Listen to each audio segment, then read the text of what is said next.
As Athos and Porthos had foreseen, at the expiration of a half hour, D'Artagnan returned.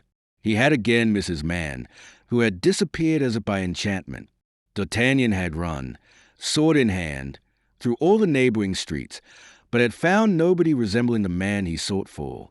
Then he came back to the point where, perhaps, he ought to have begun, and that was the knock at the door against which the stranger had leaned. But this proved useless, for though he knocked 10 or 12 times in succession, no one answered, and some of the neighbors, who put their noses out of their windows or were brought to their doors by the noise, had assured him that house, all the openings of which were tightly closed, had not been inhabited for 6 months. While D'Artagnan was running through the streets and knocking at doors, Aramis had joined his companions, so that on returning home D'Artagnan found the reunion complete. "Well," cried the three musketeers all together, on seeing D'Artagnan enter with his brow covered with perspiration and his countenance upset with anger.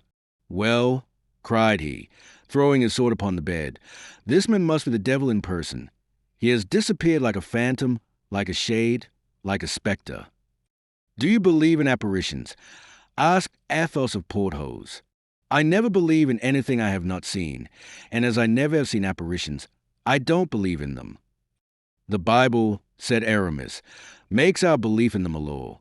The ghost of Samuel appeared to Saul, and it is an article of faith that I should be very sorry to see any doubt thrown upon Porthos. At all events, man or devil, body or shadow, illusion or reality, this man is born for my damnation, for his flight has caused us to miss a glorious affair, gentlemen, an affair by which there were 100 pistoles, and perhaps more, to be gained." "How is that?" cried Porthos and Aramis in a breath. As to Athos, faithful to his system of reticence, he contented himself with interrogating D'Artagnan by a look. "Planchet," said D'Artagnan to his domestic, who just then insinuated his head through the half-open door in order to catch some fragments of the conversation, "go down to my landlord, Monsieur Bonacieux, and ask him to send me 6 bottles of Beaugency wine. I prefer that." Ah, you have credit with your landlord, then?" asked Porthos.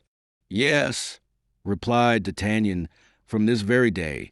And mind, if the wine is bad, we will send him to find better." "We must use and not abuse," said Aramis, sententiously. "I always said that D'Artagnan had the longest head of the 4, said Athos, who, having uttered his opinion, to which D'Artagnan replied with a bow, immediately resumed his accustomed silence. "But come, what is this about?" asked Porthos. "Yes," said Aramis, "impart it to us, my dear friend, unless the honor of any lady be hazarded by this confidence. In that case you would do better to keep it to yourself." "Be satisfied," replied D'Artagnan. "The honor of no one will have cause to complain of what I have to tell." He then related to his friends, word for word, all that had passed between him and his host, and how the man who had abducted the wife of his worthy landlord was the same with whom he had had the difference at the hostelry of the Jolly Miller. "Your affair is not bad," said Athos, after having tasted like a connoisseur and indicated by a nod of his head that he thought the wine good, "and one may draw 50 or 60 pistoles from this good man. Then there only remains to ascertain whether these 50 or 60 pistoles are worth the risk of 4 heads. But observe," cried D'Artagnan, "that there is a woman in the affair, a woman carried off, a woman who is doubtless threatened, tortured perhaps, and all because she is faithful to her mistress." "Beware, D'Artagnan, beware," said Aramis. "You grow a little too warm, in my opinion, about the fate of Madame Bonacieux. Woman was created for our destruction, and it is from her we inherit all our miseries." At this speech of Aramis, the brow of Athos became clouded, and he bit his lips. "It is not Madame Bonacieux about whom I am anxious," cried D'Artagnan, "but the queen, whom the king abandons, whom the cardinal persecutes, and who sees the heads of all her friends fall, one after the other. Why does she love what we hate most in the world, the Spaniards and the English?" "Spain is a country," replied D'Artagnan, "and it is very natural that she should love the Spanish, who are the children of the same soil as herself. As to the second reproach, I have heard it said that she does not love the English, but an Englishman." "Well, and by my faith," said Athos. "It must be acknowledged that this Englishman is worthy of being loved. I never saw a man with a nobler air than his, without reckoning that he dresses as nobody else can," said Porthos. "I was at the Louvre on the day when he scattered his pearls, and, pardieu, I picked up 2 that I sold for 10 pistoles each. Do you know him, Aramis, as well as you do, gentlemen? For I was among those who seized him in the garden at Amiens, into which Monsieur Putange, the Queen's equerry, introduced me. I was at school at the time, and the adventure appeared to me to be cruel for the king. Which would not prevent me," said D'Artagnan, "if I knew where the Duke of Buckingham was, from taking him by the hand and conducting him to the Queen, were it only to enrage the cardinal, and if we could find means to play him a sharp turn, I vow that I would voluntarily risk my head in doing it." "And did the mercer," rejoined Athos, "tell you, D'Artagnan, that the Queen thought that Buckingham had been brought over by a forged letter?" "She is afraid so." "Wait a minute, then," said Aramis. "What for?" demanded Porthos. "Go on, while I endeavor to recall circumstances." "And now I am convinced," said D'Artagnan, "that this abduction of the Queen's woman is connected with the events of which we are speaking, and perhaps with the presence of Buckingham in Paris." "The Gascon is full of ideas," said Porthos with admiration. "I like to hear him talk," said Athos. "His dialect amuses me." "Gentlemen," cried Aramis, "listen to this." "Listen to Aramis," said his 3 friends. "Yesterday I was at the house of a doctor of theology, whom I sometimes consult about my studies." Athos smiled. "He resides in a quiet quarter," continued Aramis. "His tastes and his profession require it. Now, at the moment when I left his house—" Here Aramis paused. "Well," cried his auditors, "at the moment you left his house." Aramis appeared to make a strong inward effort, like a man who, in the full relation of a faucet, finds himself stopped by some unforeseen obstacle. But the eyes of his 3 companions were fixed upon him, their ears were wide open, and there were no means of retreat. "This doctor has a niece," continued Aramis. "Aye, he has a niece," interrupted Porthos. "A very respectable lady," said Aramis. The 3 friends burst into laughter. "Aye, if you laugh, if you doubt me," replied Aramis, "you shall know nothing. We believe like Mohammedans, and as mute as tombstones," said Athos. "I will continue, then," resumed Aramis. "This niece comes sometimes to see her uncle, and by chance was there yesterday at the same time that I was, and it was my duty to offer to conduct her to her carriage." "Ah, she has a carriage, then, this niece of the doctor?" interrupted Porthos, one of whose faults was a great looseness of tongue. "A nice acquaintance, my friend." "Porthos," replied Aramis, "I have had the occasion to observe to you more than once that you are very indiscreet, and that is injurious to you among the women." "Gentlemen, gentlemen," cried D'Artagnan, who began to get a glimpse of the result of the adventure, "the thing is serious. Let us try not to jest, if we can. Go on, Aramis, go on." "All at once, a tall, dark gentleman, just like yours, D'Artagnan." "The same, perhaps," said he. "Possibly," continued Aramis, "came toward me, accompanied by 5 or 6 men who followed about 10 paces behind him, and in the politest tone, 'Monsieur Duke,' said he to me, 'and you met him,' continued he, addressing the lady on my arm, 'the doctor's niece.'" "Hold your tongue, Porthos," said Athos. "You are insupportable. Will you enter this carriage, and that without offering the least resistance, without making the least noise?" "He took you for Buckingham," cried D'Artagnan. "I believe so," replied Aramis. "But the lady?" asked Porthos. "He took her for the Queen," said D'Artagnan. "Just so," replied Aramis. "The Gascon is a devil," cried Athos. "Nothing escapes him." "The fact is," said Porthos, "Aramis is of the same height, and something of the shape of the Duke, but it nevertheless appears to me that the dress of a musketeer." "I wore an enormous cloak," said Aramis. I can comprehend that the spy may have been deceived by the person, but the face. I had a large hat, said Aramis. Oh, good Lord, cried Porthos. What precautions for the study of theology! Gentlemen, gentlemen, said D'Artagnan, do not let us lose our time in jesting. Let us separate, and let us seek the mercer's wife. That is the key of the intrigue. A woman of such inferior condition. Can you believe so? Said Porthos, protruding his lips with contempt. Well, said Porthos, in the first place make a bargain with the mercer, and a good bargain. That's useless, said D'Artagnan, for I believe if he does not pay us, we shall be well enough paid by another party. At this moment a sudden noise of footsteps was heard upon the stays. The door was thrown violently open, and the unfortunate mercer rushed into the chamber in which the council was held. Save me, gentlemen, for the love of heaven, save me, cried he. There are 4 men come to arrest me. Save me, save me. Porthos and Aramis arose. A moment, cried D'Artagnan, making them a sign to replace in the scabbard their half-drawn swords. It is not courage that is needed, it is prudence. And yet, cried Porthos, we will not leave. You will leave D'Artagnan to act as he thinks proper, said Athos. He has, I repeat, the longest head of the 4, and for my part one declare that I will obey him. Do as you think best, D'Artagnan. At this moment the 4 guards appeared at the door of the antechamber, but seeing 4 musketeers standing, and their swords by their sides, they hesitated about going farther. Come in, gentlemen, come in, called D'Artagnan.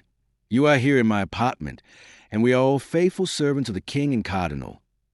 Then, gentlemen, you will not oppose our executing the orders we have received, asked one who appeared to be the leader of the party. On the contrary, gentlemen, we would assist you if it were necessary.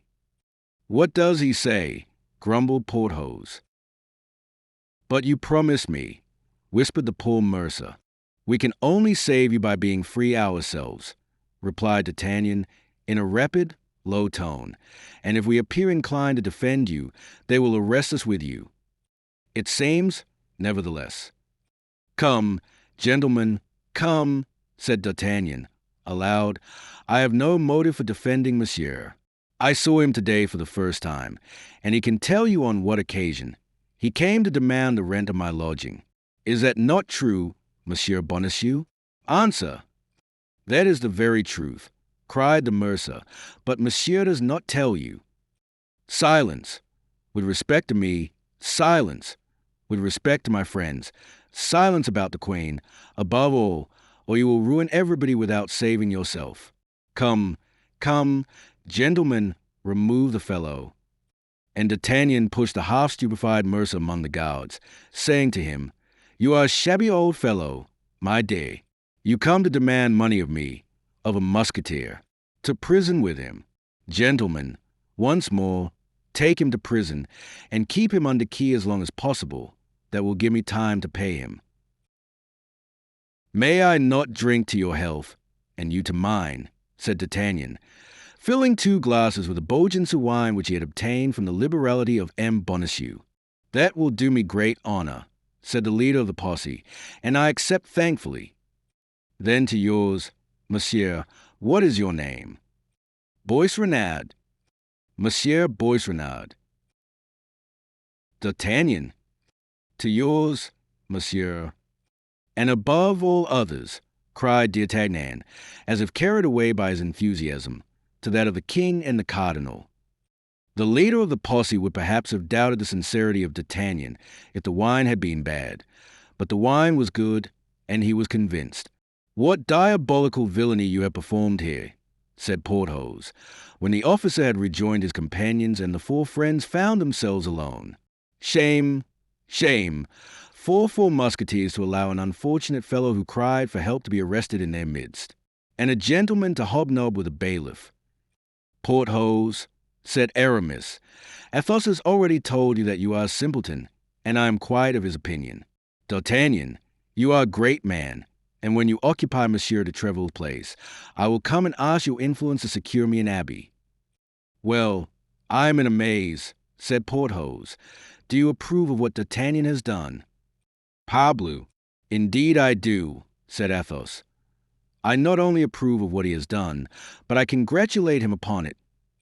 And now, gentlemen," said D'Artagnan, without stopping to explain his conduct to Porthos, "all for one for all. That is our motto, is it not?" "And yet," said Porthos. "Hold out your hand and sway," cried Athos and Aramis at once.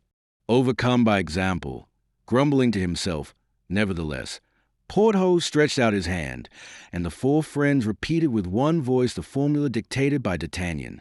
"All for one for all." "That's well. Now let us everyone retire to his own home," said D'Artagnan, as if he had done nothing but command all his life. "And attention, for from this moment we are at feud with the cardinal." The invention of the mousetrap does not date from our days. As soon as societies, informing, had invented any kind of police, that police invented mousetraps.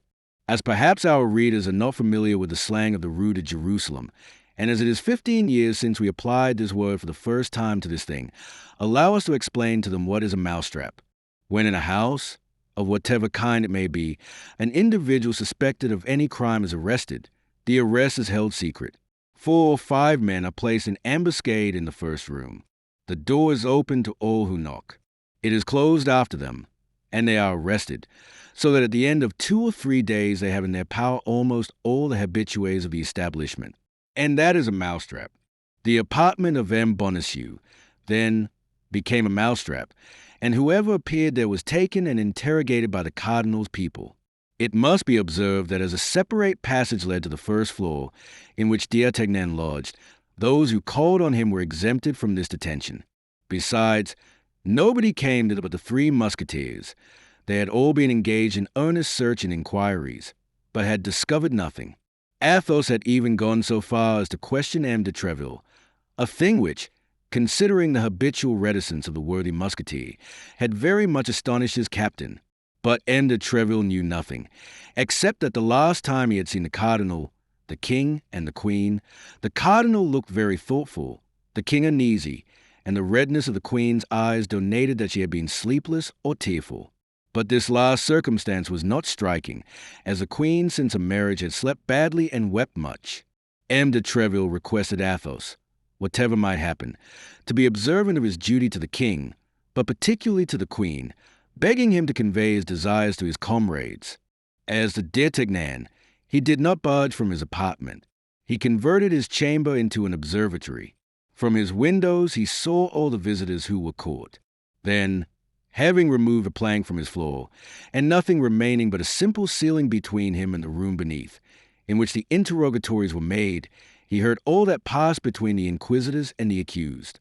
The interrogatories, preceded by a minute search operated upon the persons arrested, were almost always framed thus: "Has Madame Bonacieux sent anything to you for a husband or any other person?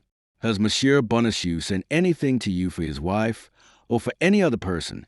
Has either of them confided anything to you by word of mouth?" If they knew anything, they would not question people in this manner, said D'Artagnan to himself. Now, what is it they want to know? Why, they want to know if the Duke of Buckingham is in Paris, and if he has had, or is likely to have, an interview with the Queen. D'Artagnan held onto this idea, which, from what he had heard, was not wanting in probability. In the meantime, the mousetrap continued in operation, and likewise D'Artagnan's vigilance.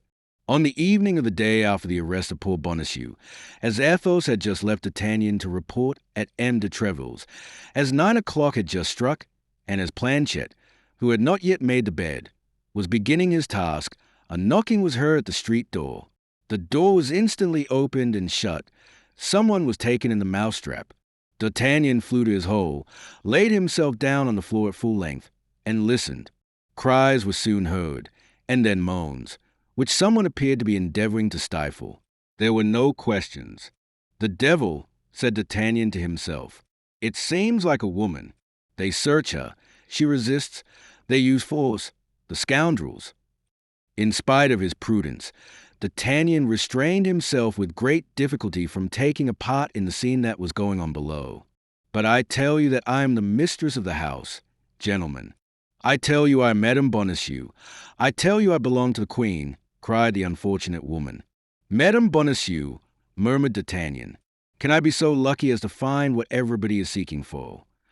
The voice became more and more indistinct. A tumultuous movement shook the partition. The victim resisted as much as a woman could resist four men. Pardon, gentlemen, murmured the voice, which could now only be heard in inarticulate sounds. They are binding her. They are going to drag her away, cried D'Artagnan to himself, springing up from the floor. My sword. Good. It is by my side. Planchet. Monsieur. Run and seek Athos, Porthos, and Aramis. One of the three will certainly be at home, perhaps all three. Tell them to take arms, to come here, and to run. Ah, I remember. Athos is at Monsieur de Treville's. But where are you going, monsieur? Where are you going? I am going down by the window, in order to be there the sooner, cried D'Artagnan. You put back the boards, sweep the floor, go out at the door, and run as I told you. Oh, monsieur, you will kill yourself, cried Planchet. Hold your tongue, stupid fellow, said D'Artagnan, and laying hold of the casement, he let himself gently down from the first story, which fortunately was not very elevated, without doing himself the slightest injury. He then went straight to the door and knocked, murmuring, I will go myself and be caught in the mousetrap, but woe be to the cats that shall pounce upon such a mouse.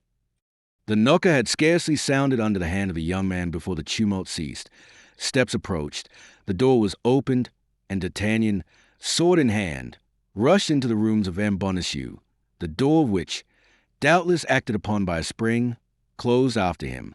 Then those who dwelt in Bonacieux's unfortunate house, together with the nearest neighbors, heard loud cries, stamping of feet, clashing of swords, and breaking of furniture.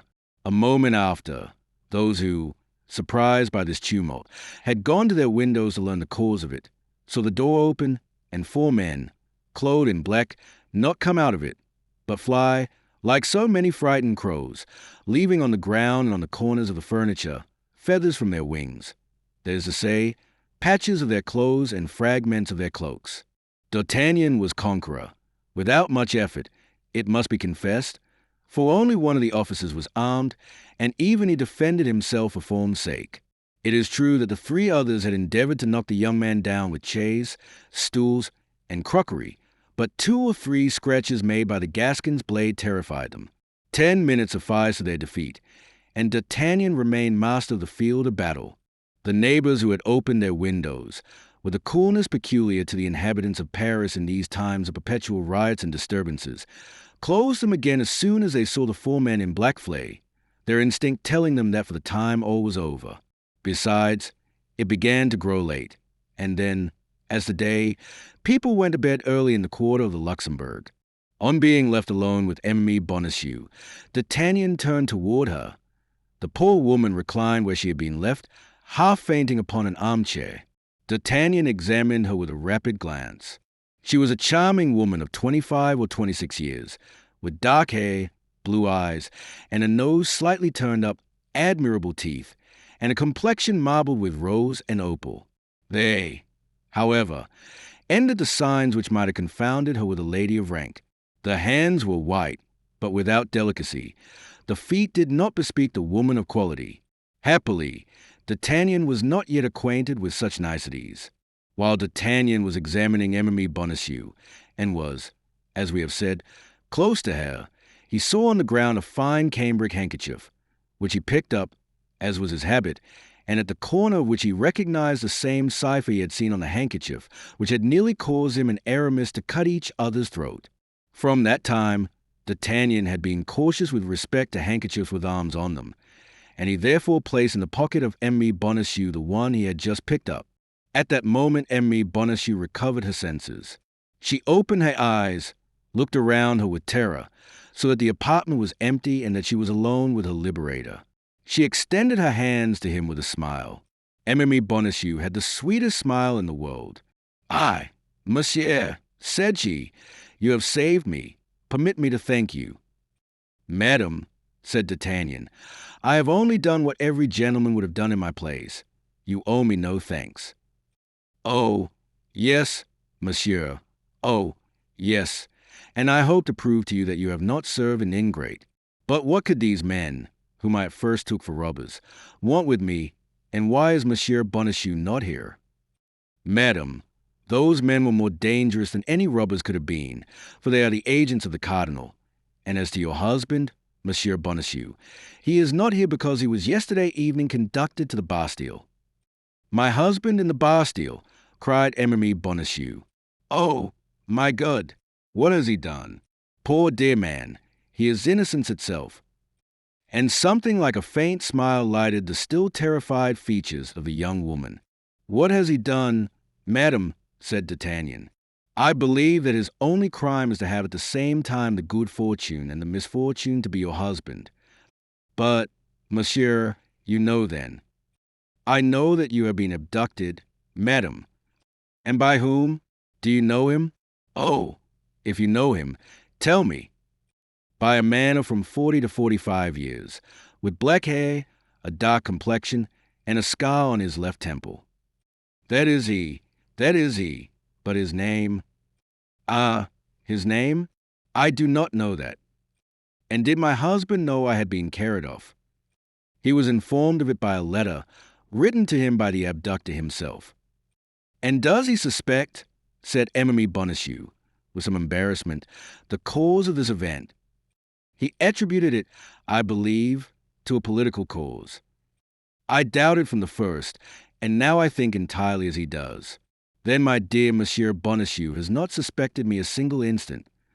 "So far from it, madam, he was too proud of your prudence, and above all, of your love." A second smile, almost imperceptible, stole over the rosy lips of the pretty young woman. "But," continued D'Artagnan, "how did you escape?" "I took advantage of a moment when they left me alone, and as I had known since morning the reason of my abduction, with the help of the sheets I let myself down from a window. Then, as I believed my husband would be at home, I hastened hither." "To place yourself under his protection?" "Oh, no, poor dear man. I knew very well that he was incapable of defending me, but as he could serve us in other ways, I wished to inform him." "Of what?" "Oh, that is not my secret. I must not, therefore, tell you." "Besides," said D'Artagnan, "pardon me, madam, if, guardsman as I am, I remind you of prudence. Besides, I believe we are not here in a very proper place for imparting confidences. The men I have put to flight will return reinforced. If they find us here, we are lost. I have sent for 3 of my friends, but who knows whether they were at home?" At these words she passed her arm under that of D'Artagnan, and urged him forward eagerly. "But whither shall we fly? Whither escape? Let us first withdraw from this house. Afterward we shall see."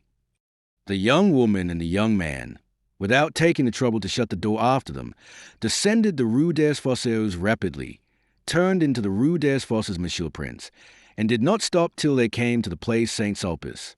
"And now what are we to do, and where do you wish me to conduct you?" asked D'Artagnan.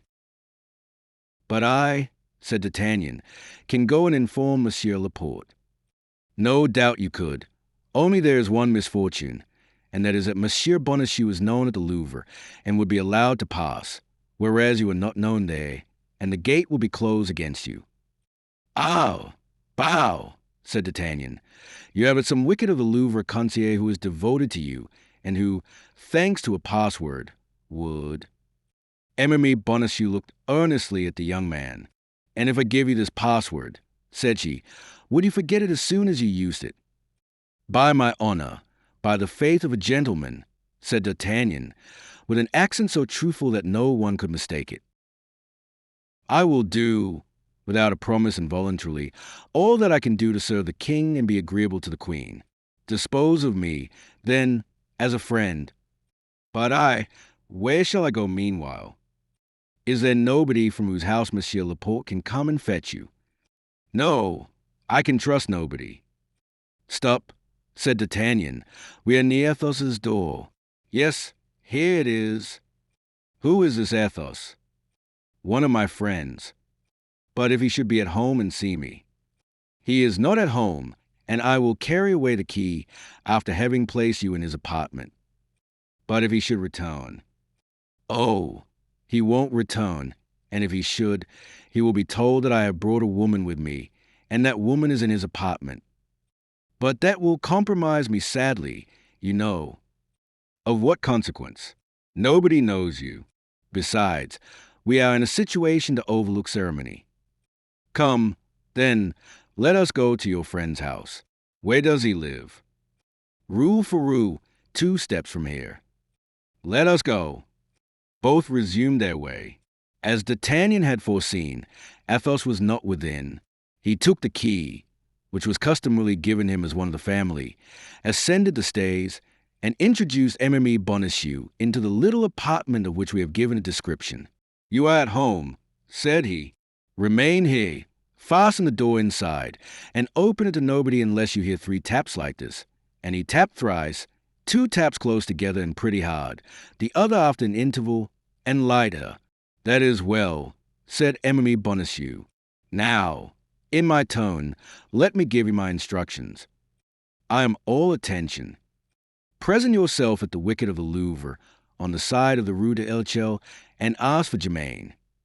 Well, and then he will ask you what you want, and you will answer by these 2 words, toys and Bruxelles. He will at once put himself at your orders. And what shall I command him? To go and fetch Monsieur Laporte, the Queen's valet de chamber. And when he shall have informed him, and Monsieur Laporte is come, you will send him to me. That is well. But where and how shall I see you again? Do you wish to see me again? Certainly. Well, let that care be mine, and be at ease. I depend upon your word. You may." D'Artagnan bowed to Aramis Bonacieux, darting at her the most loving glance that he could possibly concentrate upon a charming little person, and while he descended the stairs, he heard the door closed and double-locked. In 2 bounds he was at the Louvre. As he entered the wicket of L'Echelle, 10 o'clock struck. All the events we have described had taken place within a half-hour. Everything fell out as Aramis Bonacieux prophesied. On hearing the password, Germain bowed. In a few minutes, Laporte was at the lodge. In 2 words, D'Artagnan informed him where Aramis Bonacieux was. Laporte assured himself, by having it twice repeated, of the accurate address, and set off at a run. Hardly, however, had he taken 10 steps before he returned. "Young man," said he to D'Artagnan, a suggestion. "What?" "You may get into trouble by what has taken place." "You believe so?" "Yes. Have you any friend whose clock is too slow?" "Well, go and call upon him, in order that he may give evidence of your having been with him at 9:30. In a court of justice that is called an alibi." "Pardon me, monsieur," said D'Artagnan, who had profited by the moment he had been left alone to put back M. de Treville's clock 3/4 of an hour. "But I thought, as it was yet only 25 minutes past 9, it was not too late to wait upon you." 25 minutes past 9, cried M. de Treville, looking at the clock. "Why, that's impossible." "Look, rather, monsieur," said D'Artagnan. "The clock shows it." "That's true," said M. de Treville. "I believed it later. But what can I do for you?" Then D'Artagnan told M. de Treville a long history about the Queen. He expressed to him the fears he entertained with respect to Her Majesty. He related to him what he had heard of the projects of the Cardinal with regard to Buckingham, and all with a tranquillity and candour of which M. de Treville was the more the dupe, from having himself, as we have said, observed something fresh between the Cardinal, the King, and the Queen. As 10 o'clock was striking, D'Artagnan left M. de Treville, who thanked him for his information, recommended him to have the service of the King and Queen always at heart, and returned to the saloon. But at the foot of the stairs, D'Artagnan remembered he had forgotten his cane. He consequently sprang up again, re-entered the office, with a turn of his finger set the clock right again, that it might not be perceived the next day that it had been put wrong, and certain from that time that he had a witness to prove his alibi, he ran downstairs and soon found himself in the street. Chapter 11, in which the plot thickens. His visit to M. de Treville being paid, the pensive D'Artagnan took the longest way homeward. On what was D'Artagnan thinking? That he strayed thus from his path, gazing at the stars of heaven, and sometimes sighing, sometimes smiling. D'Artagnan already fancied himself, so rapid is the flight of our dreams upon the wings of imagination, accosted by a messenger from a young woman, who brought him some billet appointing a meeting, a gold chain, or a diamond. We have observed that young cavaliers receive presents from their king without shame. Let us add that in these times of lax morality they had no more delicacy with respect to the mistresses, and that the latter almost always left them valuable and durable remembrances, as if they essayed to conquer the fragility of their sentiments by the solidity of their gifts. D'Artagnan owned nothing. Provincial diffidence, that slight varnish, the ephemeral flower, that down of the peach, had evaporated to the winds through the little orthodox counsels which the Three Musketeers gave their friend. D'Artagnan, following the strange custom of the times, considered himself at Paris as on a campaign, neither more nor less than if he had been in Flanders. Spain yonder, woman here. In each there was an enemy to contend with, and contributions to be levied. But, we must say, at the present moment D'Artagnan was ruled by a feeling much more noble and disinterested. The mercer had said that he was rich. The young man might easily guess that with so weak a man as M. Bonacieux, and interest was almost foreign to this commencement of love, which had been the consequence of it. We say almost, for the idea that a young, handsome, kind, and witty woman is at the same time rich takes nothing from a beginning of love, but on the contrary strengthens it. They are in affluence a crowd of aristocratic cays and caprices which are highly becoming to beauty. A fine and white stocking, a silken robe, a lace kerchief, a pretty slipper on the foot, a tasty ribbon on the head do not make an ugly woman pretty, but they make a pretty woman beautiful, without reckoning the hands, which gain by all this. The hands, among women particularly, to be beautiful must be idle. Then D'Artagnan, as the reader, from whom we have not concealed the state of his fortune, very well knows, D'Artagnan was not a millionaire. He hoped to become one some day, but the time which in his own mind he fixed upon for this happy change was still far distant. In the meanwhile, how disheartening to see the woman one loves long for those thousands of nothings which constitute a woman's happiness, and be unable to give her those thousands of nothings. At least, when the woman is rich and the lover is not, that which she cannot offer she offers herself, and although it is generally with her husband's money that she procures herself this indulgence, the gratitude for it seldom reverts to him. Then D'Artagnan, disposed to become the most tender of lovers, was at the same time a very devoted friend. In the midst of his amorous projects for the mercer's wife, he did not forget his friends. The pretty Emily Bonacieux was just a woman to walk with in the plain Saint Denis or in the fair of Saint Germain, in company with Athos, Porthos, and Aramis, to whom D'Artagnan had often remarked this. Then one could enjoy charming little dinners, where one touches on one side the hand of a friend, and on the other the foot of a mistress. Besides, on pressing occasions, in extreme difficulties, D'Artagnan would become the preserver of his friends. And M. Bonacieux, whom D'Artagnan had pushed into the hands of the officers, denying him aloud although he had promised in a whisper to save him, we are compelled to admit to our readers that D'Artagnan thought nothing about him in any way, or that if he did think of him, it was only to say to himself that he was very well where he was, wherever it might be.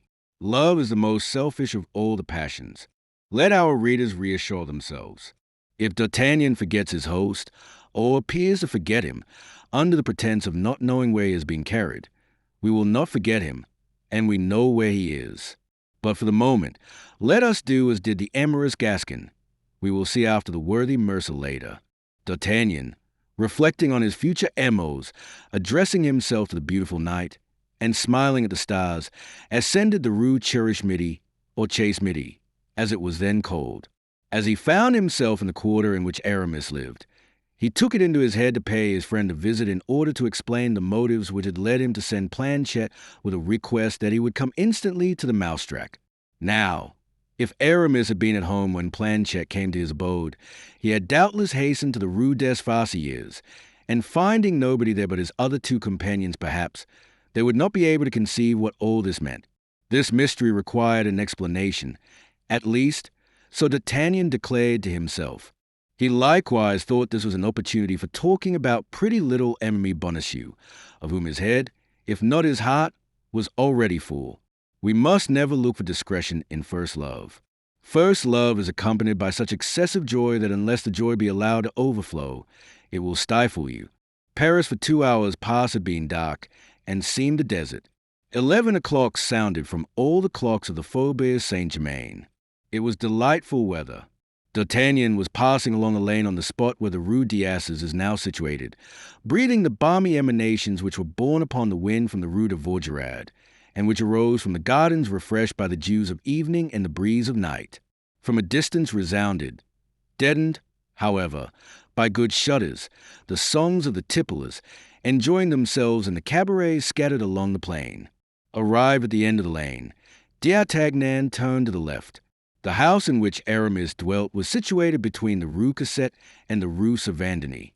D'Artagnan had just passed the Rue Cassette and already perceived the door of his friend's house, shaded by a mass of sycamores and clematis which formed a vast arch opposite the front of it, when he perceived something like a shadow issuing from the Rue Savandini. This something was enveloped in a cloak, and D'Artagnan at first believed it was a man, but by the smallness of the form, the hesitation of the walk, and the indecision of the step, he soon discovered that it was a woman. Further, this woman, as if not certain of the house she was seeking, lifted up her eyes to look around her, stopped, went backward, and then returned again. D'Artagnan was perplexed. "Shall I go and offer her my services?" thought he. "By her step she must be young. Perhaps she is pretty. Oh, yes, but a woman who wanders in the streets at this hour only ventures out to meet her lover. If I should disturb a rendezvous, that would not be the best means of commencing an acquaintance." Meantime, the young woman continued to advance, counting the houses and windows. This was neither long nor difficult.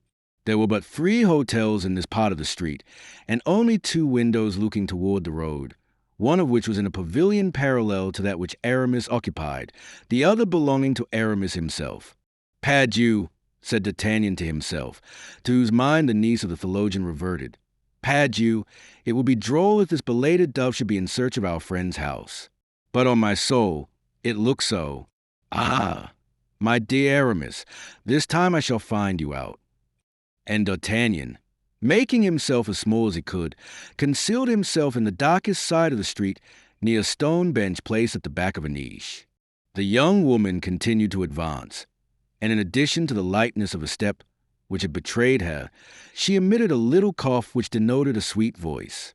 D'Artagnan believed this cough to be a signal. Nevertheless, whether the cough had been answered by a similar signal which had fixed the irresolution of the nocturnal seeker, or whether without this aid she saw that she had arrived at the end of her journey, she resolutely drew near to Aramis's shutter and tapped, at 3 equal intervals, with a bent finger. "This is all very fine, dear Aramis," murmured D'Artagnan. "Ah, Monsieur Hypocrite, I understand how you study theology." The 3 blows were scarcely struck when the inside blind was opened and a light appeared through the panes of the outside shutter. "Ah, said the listener, "not through doors, but through windows. Ah, this visit was expected. We shall see the windows open, and the lady enter by escalade. Very pretty." But to the great astonishment of D'Artagnan, the shutter remained closed. Still more, the light which had shone for an instant disappeared, and all was again in obscurity. D'Artagnan thought this could not last long, and continued to look with all his eyes and listen with all his ears. He was right. At the end of some seconds 2 sharp taps were heard inside. The young woman in the street replied by a single tap, and the shutter was opened a little way. It may be judged whether D'Artagnan looked or listened with avidity. Unfortunately, the light had been removed into another chamber, but the eyes of the young man were accustomed to the night. Besides, the eyes of the Gascons have, as it is asserted, like those of cats, the faculty of seeing in the dark. D'Artagnan then saw that the young woman took from a pocket a white object, which she unfolded quickly, and which took the form of a handkerchief. She made her interlocutor observe the corner of this unfolded object. This immediately recalled to D'Artagnan's mind the handkerchief which he had found at the feet of Emily Bonacieux, which had reminded him of that which he had dragged from under the feet of Aramis. What the devil could that handkerchief signify? Place where he was, D'Artagnan could not perceive the face of Aramis. We say Aramis, because the young man entertained no doubt that it was his friend who held this dialogue from the interior with the lady of the exterior. Curiosity prevailed over prudence, and profiting by the preoccupation into which the sight of the handkerchief appeared to have plunged the two personages now on the scene, he stole from his hiding place, and quick as lightning, but stepping with utmost caution, he ran and placed himself close to the angle of the wall, from which I could pierce the interior of Aramis's room. Upon gaining this advantage, D'Artagnan was near uttering a cry of surprise. It was not Aramis who was conversing with a nocturnal visitor. It was a woman. D'Artagnan, however, could only see enough to recognize the form of her vestments, not enough to distinguish her features. At the same instant, the woman inside drew a second handkerchief from her pocket and exchanged it for that which had just been shown to her. Then some words were spoken by the two women. At length the shutter closed. The woman who was outside the window turned round and passed within 4 steps of D'Artagnan, pulling down the hood of a mantle, but the precaution was too late. D'Artagnan had already recognized Aramis Bonacieux. Aramis Bonacieux. The suspicion that it was she had crossed the mind of D'Artagnan when she drew the handkerchief from her pocket. But what probability was there that Aramis Bonacieux, who had sent for M. Laporte in order to be reconducted to the Louvre, should be running about the streets of Paris at 11:30 at night, at the risk of being abducted a second time? This must be, then, an affair of importance. And what is the most important affair to a woman of 25? Love. But was it on her own account, or on account of another, that she exposed herself to such hazards? This was a question the young man asked himself, whom the demon of jealousy already gnawed, being in heart neither more nor less than an accepted lover. There was a very simple means of satisfying himself where the Aramis Bonacieux was going, that was to follow her. This method was so simple that D'Artagnan employed it quite naturally and instinctively. But at the sight of the young man, who detached himself from the wall like a statue walking from its niche, and at the noise of the steps which he heard resound behind her, Aramis Bonacieux uttered a little cry and fled. D'Artagnan ran after her. It was not difficult for him to overtake a woman embarrassed with a cloak. He came up with her before she had traversed a third of the street. The unfortunate woman was exhausted, not by fatigue, but by terror, and when D'Artagnan placed his hand upon her shoulder, she sank upon one knee, crying in a choking voice, "Kill me, if you please. You shall know nothing." D'Artagnan raised her by passing his arm round her waist, but as he felt by her weight she was on the point of fainting, he made haste to reassure her by protestations of devotedness. These protestations were nothing for Aramis Bonacieux, for such protestations may be made with the worst intentions in the world. But the voice was all. Aramis Bonacieux thought she recognized the sound of that voice. She reopened her eyes, cast a quick glance upon the man who had terrified her so, and at once perceiving it was D'Artagnan, she uttered a cry of joy. "Oh, it is you! It is you! Thank God! Thank God!" "Yes, it is I," said D'Artagnan. "It is I, whom God has sent to watch over you." "Was it with that intention you followed me?" asked the young woman, with a coquettish smile, whose somewhat bantering character resumed its influence, and with whom all fear had disappeared from the moment in which she recognized a friend in one she had taken for an enemy. "No," said D'Artagnan. "No, I confess it. It was chance that threw me in your way. I saw a woman knocking at the window of one of my friends." "One of your friends?" interrupted Aramis Bonacieux. "Without doubt, Aramis is one of my best friends." "Aramis? Who is he?" Come, you won't tell me you don't know Aramis." "This is the first time I ever heard his name pronounced." "It is the first time, then, that you ever went to that house?" "Undoubtedly." "And you did not know that it was inhabited by a young man?" "No." "By a musketeer?" "No, indeed." "It was not he, then, you came to seek?" "Not the least in the world. Besides, you must have seen that the person to whom I spoke was a woman." "That is true, but this woman is a friend of Aramis." "I know nothing of that." "Since she lodges with him." "That does not concern me." "But who is she?" "Oh, That is not my secret. My dear Madame Bonacieux, you are charming, but at the same time you are one of the most mysterious women. Do I lose by that? No, you are, on the contrary, adorable. Give me your arm, then. Now escort me. Where I am going. But where are you going? You will see, because you will leave me at the door. Shall I wait for you? That will be useless. You will return alone, then. Perhaps yes, perhaps no. But will the person who shall accompany you afterward be a man or woman? I don't know yet, but I will know it. How so? I will wait until you come out. In that case, adieu. Why so? I do not want you. But you have claimed the aid of a gentleman, not the watchfulness of a spy. The word is rather hard. How are they called who follow others in spite of them? They are indiscreet. The word is too mild. Well, madam, I perceive I must do as you wish. Why did you deprive yourself of the merit of doing so at once? Is there no merit in repentance? And do you really repent? I know nothing about it myself.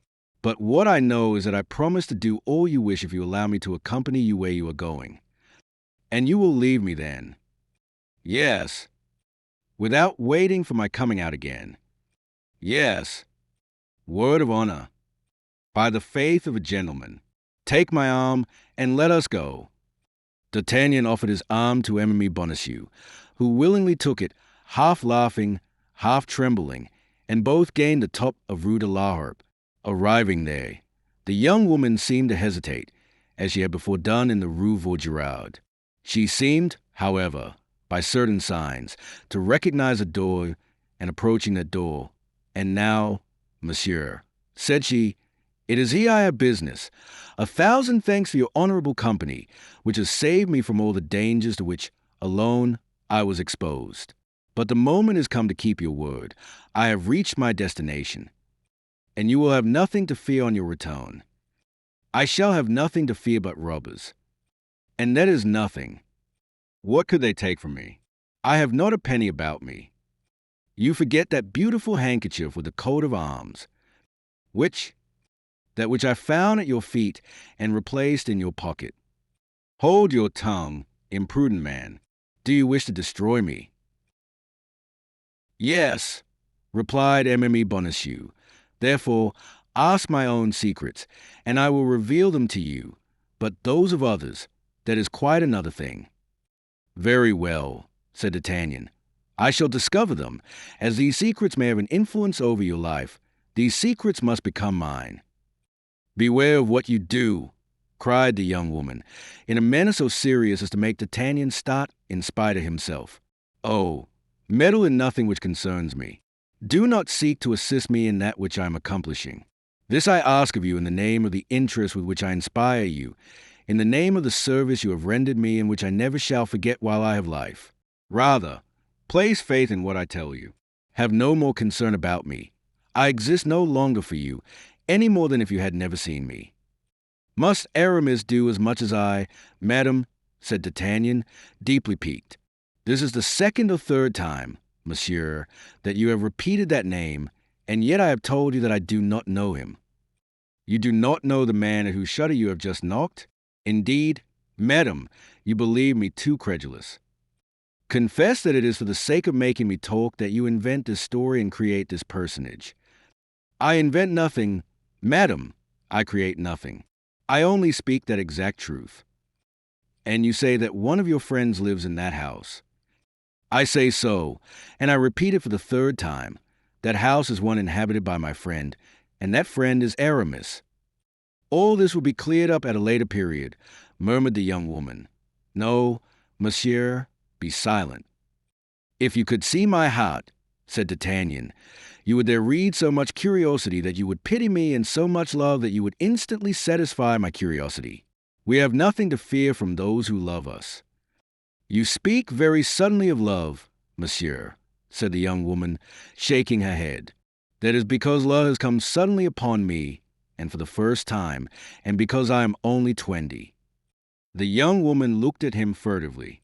Listen, I am already upon the scent, resumed D'Artagnan. About 3 months ago, I was near having a duel with Aramis concerning a handkerchief resembling the one you showed to the woman in his house. For a handkerchief marked in the same manner, I am sure. Monsieur, said the young woman, you weary me very much, I assure you, with your questions. But you, madam, prudent as you are, think, if you were to be arrested with that handkerchief, and that handkerchief were to be seized, would you not be compromised? In what way?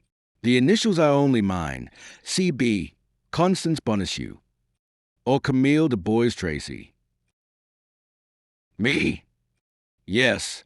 There is peril of imprisonment, risk of life in knowing me. Then I will not leave you.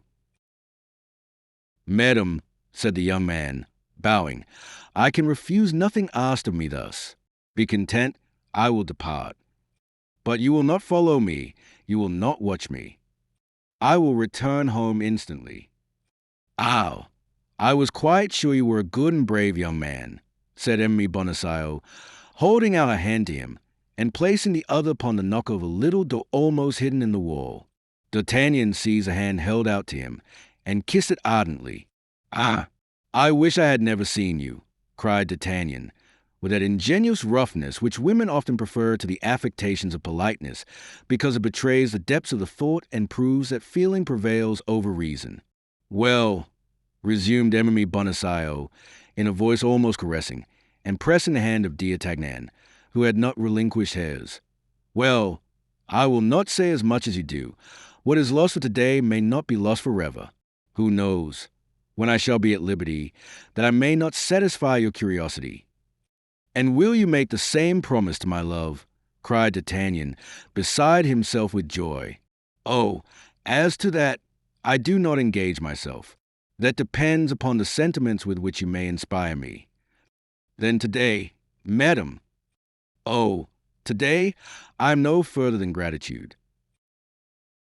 No, I use your generosity, that's all. But be of good cheer. With certain people, everything comes round. By 5 minutes. Yes, but in certain circumstances 5 minutes are 5 ages. When one loves. Well, and who told you I had no affair with a lover? It is a man. Then, who expects you? Cried D'Artagnan. A man? The discussion is going to begin again, said Emily Bonacieux, with a half-smile which was not exempt from a tinge of impatience. No, I go, I depart. I believe in you, and I would have all the merit of my devotion, even if that devotion was stupidity. Adieu, madam, adieu. And as he only felt strength to detach himself by a violent effort from the hand he held, he sprang away, running, while Emily Bonacieux knocked, as at the shutter, 3 light and regular taps. When he had gained the angle of the street, he turned. The door had been opened and shut again. The mercer's pretty wife had disappeared. D'Artagnan pursued his way. He had given his word not to watch Emily Bonacieux, and if his life had depended upon the spot to which he was going or upon the person who should accompany her, D'Artagnan would have returned home, since he had so promised. 5 minutes later he was in the Rue des Faciliers. Poor Athos, said he will never guess what all this means. He will have fallen asleep waiting for me, or else he will have returned home, where he will have learned that a woman had been there. A woman with Athos. After all, continued D'Artagnan, there was certainly one with Aramis. All this is very strange, and I am curious to know how it will end. Badly, monsieur, badly, replied a voice which a young man recognizes at a planchette, for, soliloquizing aloud, as very preoccupied people do, he had entered the alley, at the end of which were the stairs which led to his chamber. All sorts of misfortunes. What? In the first place, Monsieur Athos is arrested. He was found in your lodging. They took him for you. And by whom was he arrested? By guards brought by the men in black whom you put to flight. Why did he not tell them his name? Why did he not tell them he knew nothing about this affair? He took care not to do so, monsieur. On the contrary, he came up to me and said, "It is your master that needs his liberty at this moment and not I, since he knows everything and I know nothing. They will believe he is arrested, and that will give him time. In 3 days I will tell them who I am, and they cannot fail to let me go." "Bravo, Athos! Noble heart," murmured D'Artagnan. "I know him well there." "And what did the officers do?" "For conveyed him away, I don't know where, to the Bastille or Fort l'Evêque. 2 remained with the men in black, who rummaged every place and took all the papers. The last 2 mounted guard at the door during this examination. Then, when all was over, they went away, leaving the house empty and exposed." "And Porthos and Aramis?" "I could not find them. They did not come. But they may come any moment, for you left word that I awaited them." "Yes, monsieur." "Well, don't budge. Then, if they come, tell them what has happened. Let them wait for me at the Pomme de Pin. Here it will be dangerous. The house may be watched. I will run to Monsieur de Treville to tell them all this, and will meet them there." "Very well, monsieur," said Planchet. "But you will remain. You are not afraid?" said D'Artagnan, coming back to recommend courage to his lackey. "Be easy, monsieur," said Planchet. "You do not know me yet. I am brave when I set about it. It is all in beginning. Besides, I am a Picard." "Then it is understood," said D'Artagnan. "You would rather be killed than desert your post." "Yes, monsieur, and there is nothing I would not do to prove to monsieur that I am attached to him." And with all the swiftness of his legs, already a little fatigued, however, with the perambulations of the day, D'Artagnan directed his course toward M. de Treville's. It was necessary to reach M. de Treville. It was important that he should be informed of what was passing. D'Artagnan resolved to try and enter the Louvre. His costume of guardsman in the company of M. de Cesset ought to be his passport. As he gained the top of the Rue Guénégaud, he saw 2 persons coming out of the Rue Dauphine whose appearance very much struck him. Of the 2 persons who composed this group, one was a man and the other a woman. The woman had the outline of Aimée Bonacieux. The man resembled Aramis so much as to be mistaken for him. Besides, the woman wore that black mantle which D'Artagnan could still see outlined on the shutter of the Rue de Vaugirard and on the door of the Rue de la Harpe. Still further, the man wore the uniform of a musketeer.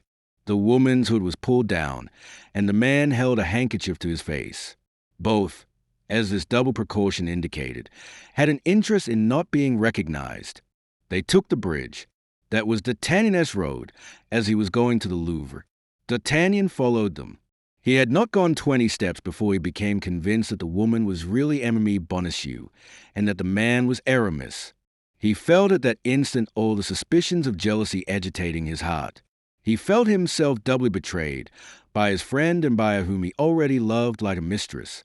Aimée Bonacieux had declared to him, by all the gods, that she did not know Aramis, and a quarter of an hour after having made this assertion, he found her hanging on the arm of Aramis. D'Artagnan did not reflect that he had only known the mercer's pretty wife for 3 hours, that she owed him nothing but a little gratitude for having delivered her from the men in black who wished to carry her off, and that she had promised him nothing. He considered himself an outraged, betrayed, and ridiculed lover. Blood and anger mounted to his face. He was resolved to unravel the mystery. The young man and young woman perceived they were watched and redoubled their speed. D'Artagnan determined upon his course. He passed them, then returned so as to meet them exactly before the Samaritaine, which was illuminated by a lamp which threw its light over all that part of the bridge. D'Artagnan stopped before them, and they stopped before him. "What do you want, monsieur?" demanded the musketeer, recoiling a step, and with a foreign accent, which proved to D'Artagnan that he was deceived in one of his conjectures. "It is not Aramis," cried he. "No, monsieur, it is not Aramis, and by your exclamation I perceive you have mistaken me for another, and pardon you." "You pardon me," cried D'Artagnan.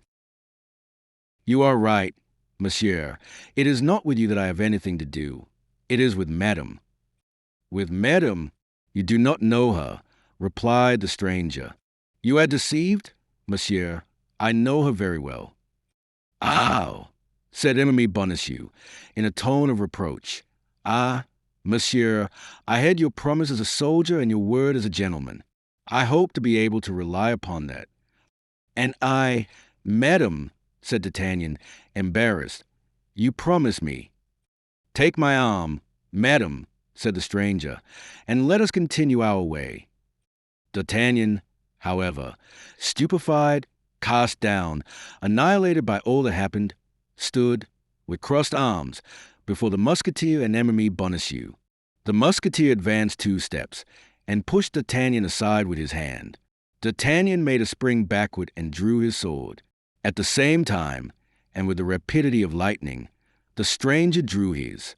"In the name of heaven, my lord," cried Enemy Bonacieux, throwing herself between the combatants and seizing the swords with her hands. "My lord," cried D'Artagnan, enlightened by a sudden idea. "My lord, pardon me, monsieur, but you are not—" "My lord the Duke of Buckingham," said Enemy Bonacieux, in an undertone, "and now you may ruin us all." "You are a brave young man," said Buckingham, holding out his hand to D'Artagnan, who pressed it respectfully. "You offer me your services.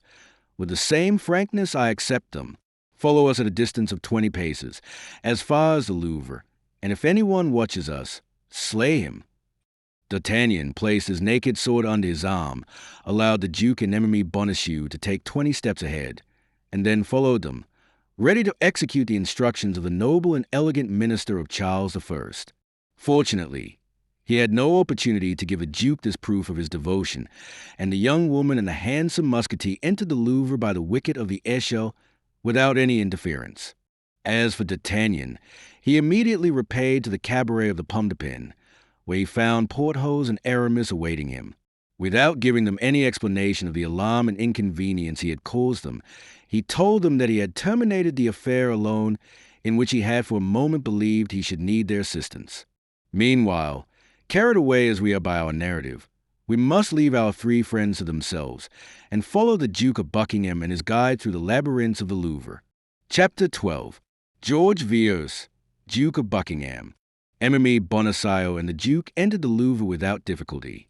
Enemy Bonacieux was known to belong to the Queen. The Duke wore the uniform of the Musketeers of M. de Treville, who, as we have said, were that evening on guard. Besides, Germain was in the interest of the Queen, and if anything should happen, Enemy Bonacieux would be accused of having introduced a lover into the Louvre. That was all.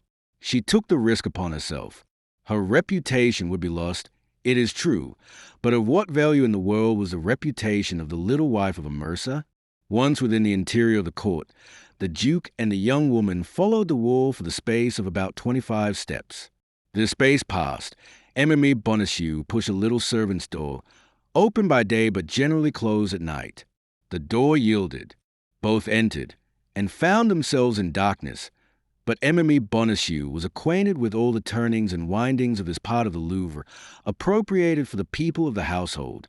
She closed the door after her, took the Duke by the hand, and after a few experimental steps, grasped a balustrade, put her foot upon the bottom step, and began to ascend the staircase. The Duke counted 2 stories. She then turned to the right, followed the course of a long corridor, descended a flight, went a few steps farther, introduced a key into a lock, opened a door, and pushed the Duke into an apartment lighted only by a lamp, saying, "Remain here, my Lord Duke.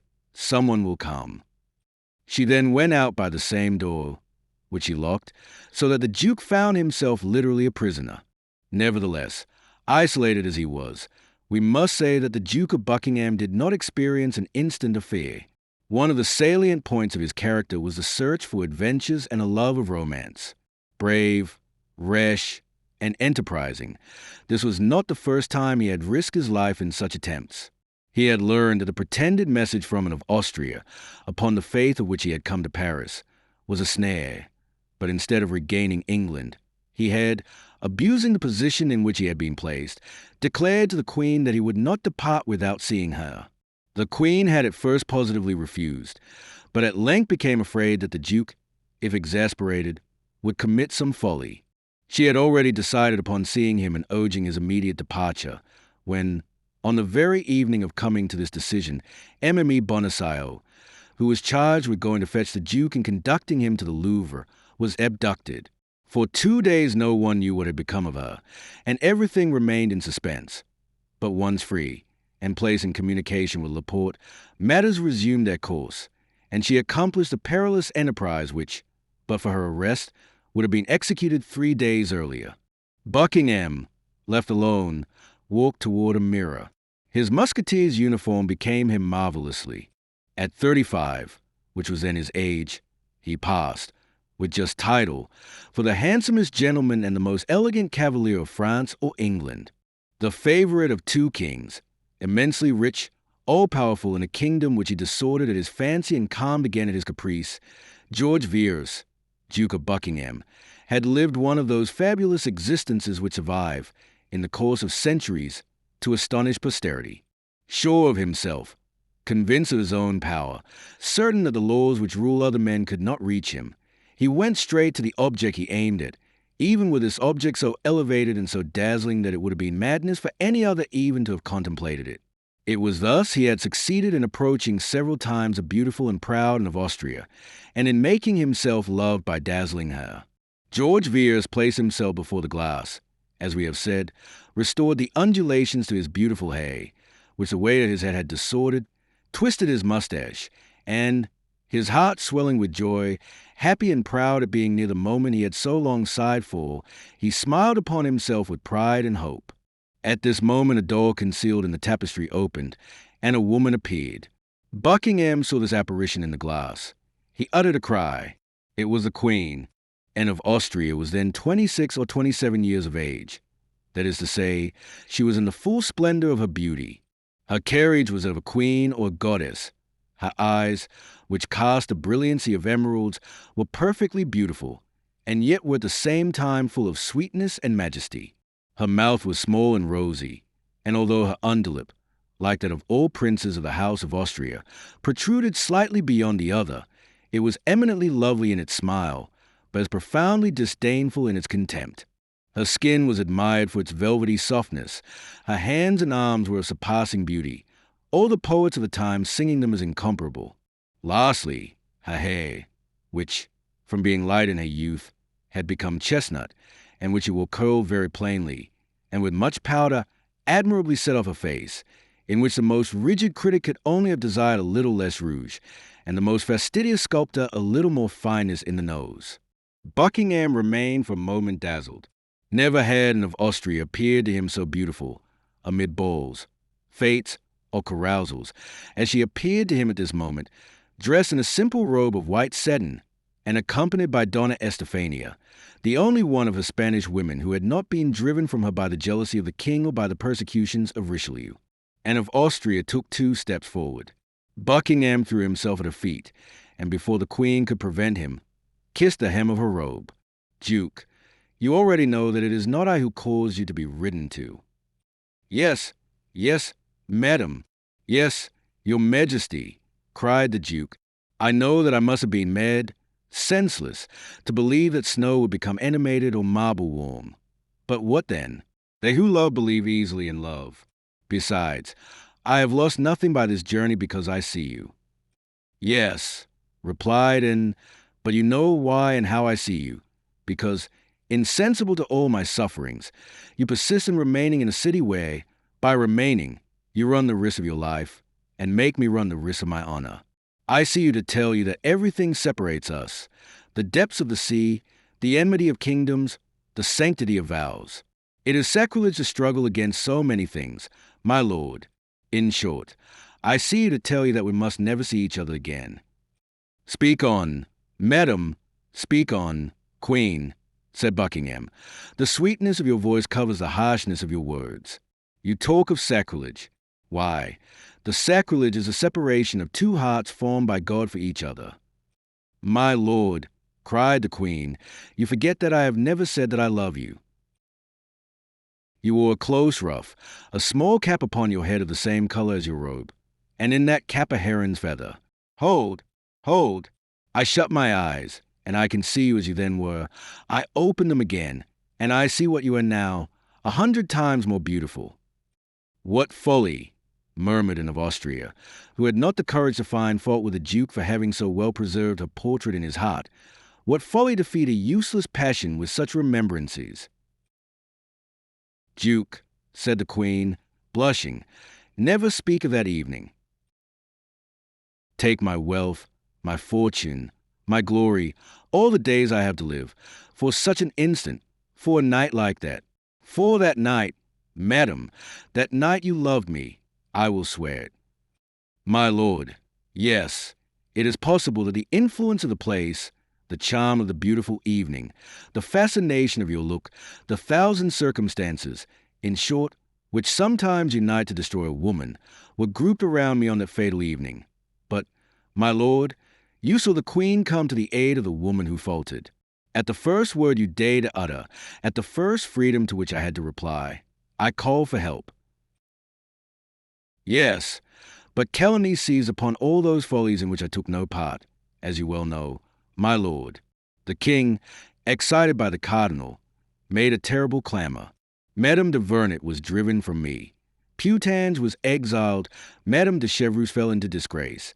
And when you wished to come back as ambassador to France, the king himself, remember, my lord, the king himself opposed it. Yes, and France is about to pay for her king's refusal with a war. I am not allowed to see you, madam, but you shall every day hear of me. What object, think you, have this expedition to Rhe in this league with the Protestants of La Rochelle which I am projecting? The pleasure of seeing you. I have no hope of penetrating, sword in hand, to Paris. I know that well. But this war may bring round a peace. This peace will require a negotiator.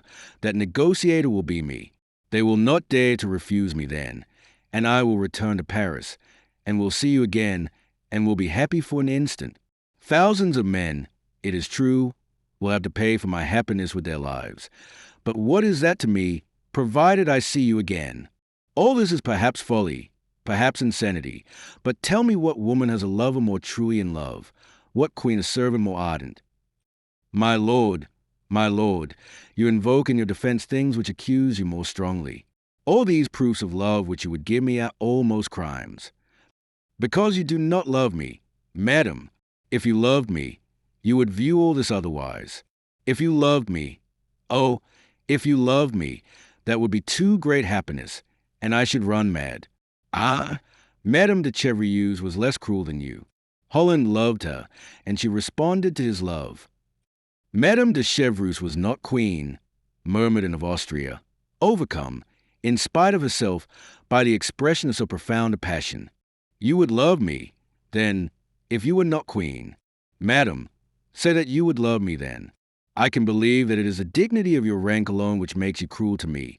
I can believe that, had you been Madame de Chevreuse, poor Buckingham might have hoped. Thanks for those sweet words.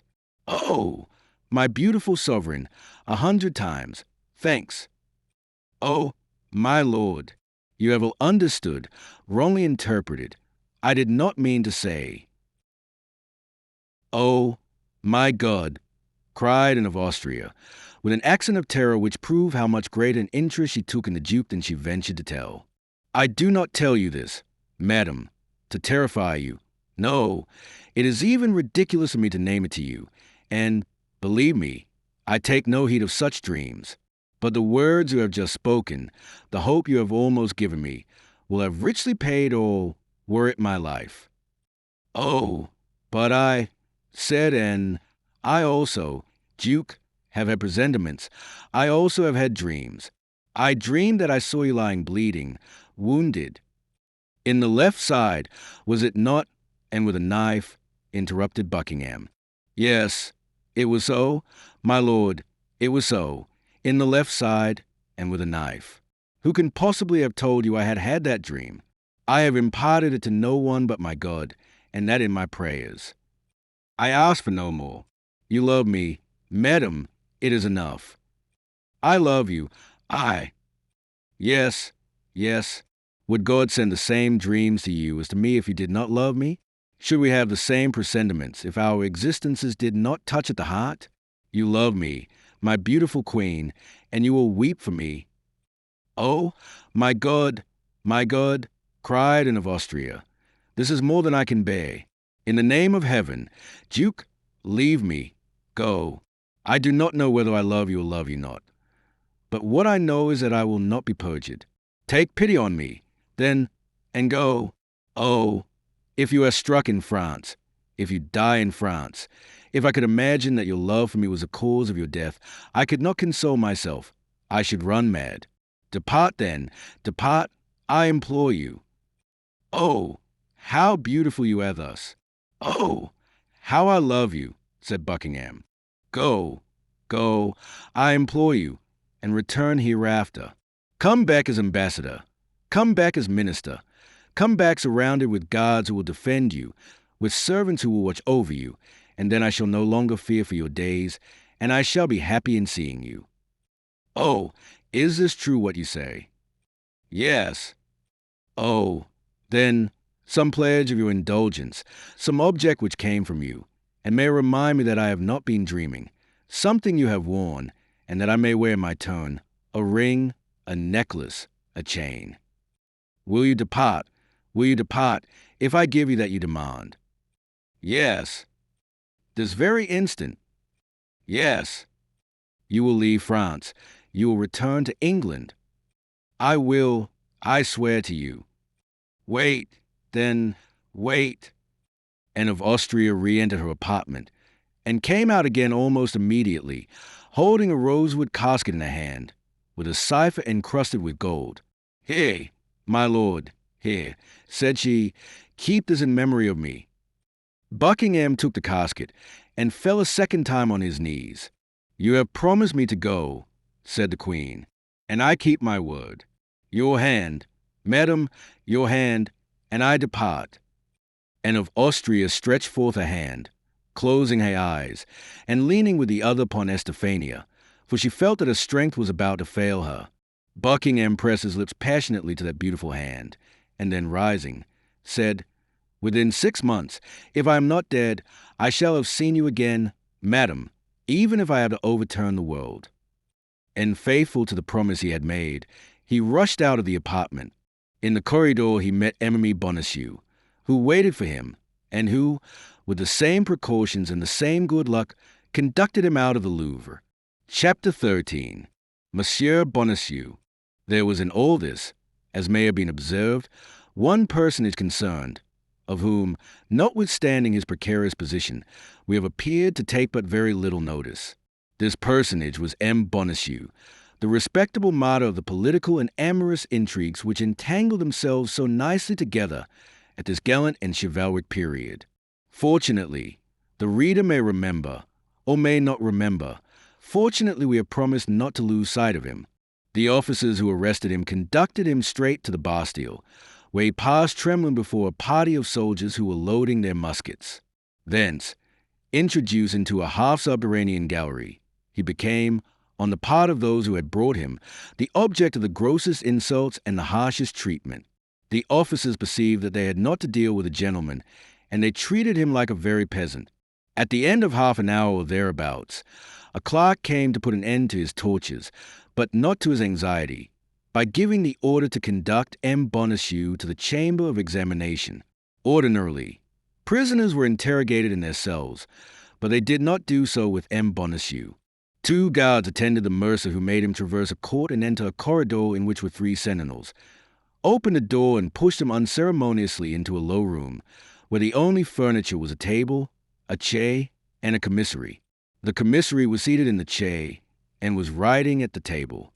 The 2 guards led the prisoner toward the table, and upon a sign from the commissary drew back so far as to be unable to hear anything. The commissary, who had till this time held his head down over his papers, looked up to see what sort of person he had to do with. This commissary was a man of very repulsive mien, with a pointed nose, with yellow and salient cheekbones, with eyes small but keen and penetrating, and an expression of countenance resembling at once the polecat and the fox. His head, supported by a long and flexible neck, issued from his large black robe, balancing itself with a motion very much like that of the tortoise thrusting his head out of his shell. He began by asking M. Bonacieux his name, age, condition, and abode. The accused replied that his name was Jacques-Michel Bonacieux, that he was 51 years old, a retired mercer, and lived Rue des Faciliers, number 14. The commissary then, instead of continuing to interrogate him, made him a long speech upon the danger there is for an obscure citizen to meddle with public matters. He complicated this exordium by an exposition in which he painted the power and the deeds of the cardinal, that incomparable minister, that conqueror of past ministers, that example for ministers to come, deeds and power which none could thwart with impunity. After this second part of his discourse, fixing his hawk's eye upon poor Bonacieux, he bade him reflect upon the gravity of his situation. The reflections of the mercer were already made. He cursed the instant when M. Laporte formed the idea of marrying him to his goddaughter, and particularly the moment when the goddaughter had been received as Lady of the Linen to Her Majesty. At bottom, the character of M. Bonacieux was one of profound selfishness mixed with sordid avarice, the whole seasoned with extreme cowardice. The love with which his young wife had inspired him was a secondary sentiment, and was not strong enough to contend with the primitive feelings we have just enumerated. Bonacieux indeed reflected on what had just been said to him.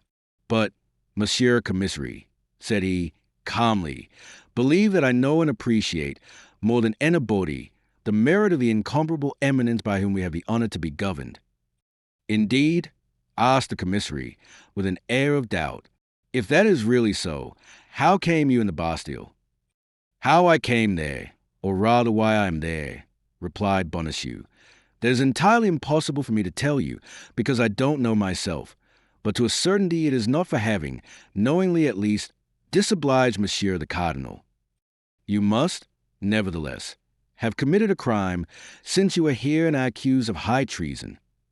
Of high treason, cried Bonacieux, terrified. Of high treason. How is it possible for a poor mercer, who detests Huguenots and who abhors Spaniards, to be accused of high treason? Consider, monsieur, the thing is absolutely impossible. Monsieur Bonacieux, said the commissary, looking at the accused as if his little eyes had the faculty of reading to the very depths of hearts, you have a wife. Yes, monsieur, replied the mercer, in a tremble, feeling that it was at this point affairs were likely to become perplexing. That is to say, I had one. What? You had one? What have you done with her? Then, if you have her no longer, they have abducted her, monsieur. They have abducted her? Ah! Bonacieux inferred from this that the affair grew more and more intricate. They have abducted her, added the commissary. And do you know the man who has committed this deed? I think I know him. Who is he? Remember that I affirm nothing, monsieur the commissary, and that I only suspect. Whom do you suspect? Come, answer freely.